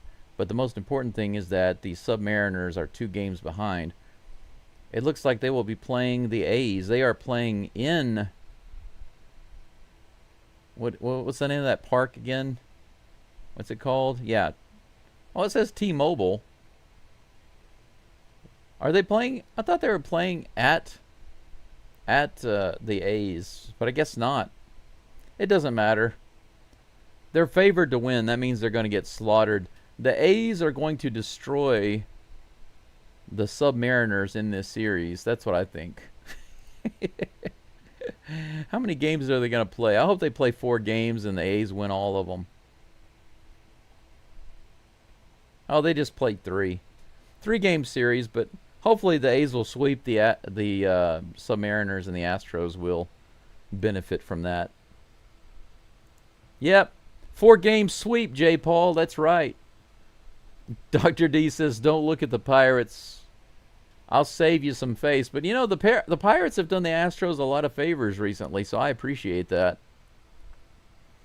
Anyway, I think that's it for today. I don't think I have anything else for you, but just keep in mind my schedule might change over the next couple of days depending on what the doctors say today. If they decide that I have something in my lungs, then I'm going to have to be put in the hospital. If they put me in the hospital, then at that point, I don't know how much access I'm going to have to the games. But as long as I'm awake and coherent, I will have my computer with me. At the very least, I think I can have the live stream going so we can have the chat, right? And but we'll see. I don't know what they're going to do. I don't know what's going to happen. I'm just making you all aware so you'll know. And I'll keep in touch. I will keep you updated. Still Viper, thank you so much. Good game. Yes, it was. Prayers and good health to you as well. And thank you all again for being here. Only thing left to say, of course, as always, is go Astros. And I hope to see you tomorrow's. Yes, Jay, maybe live from the hospital. My hope is that they say, no, everything looks clear, everything looks good, but, you know, we want to do this for you or that for you. They give me something that's helpful and they send me home. That's what I'm hoping for. We'll see. Thank you so much, Fred. And you all have my best wishes and prayers as well. Have a good morning, afternoon, or evening wherever you are. Looking forward to being back tomorrow for Game 2. Until then, go Astros, and see you then. Bye-bye.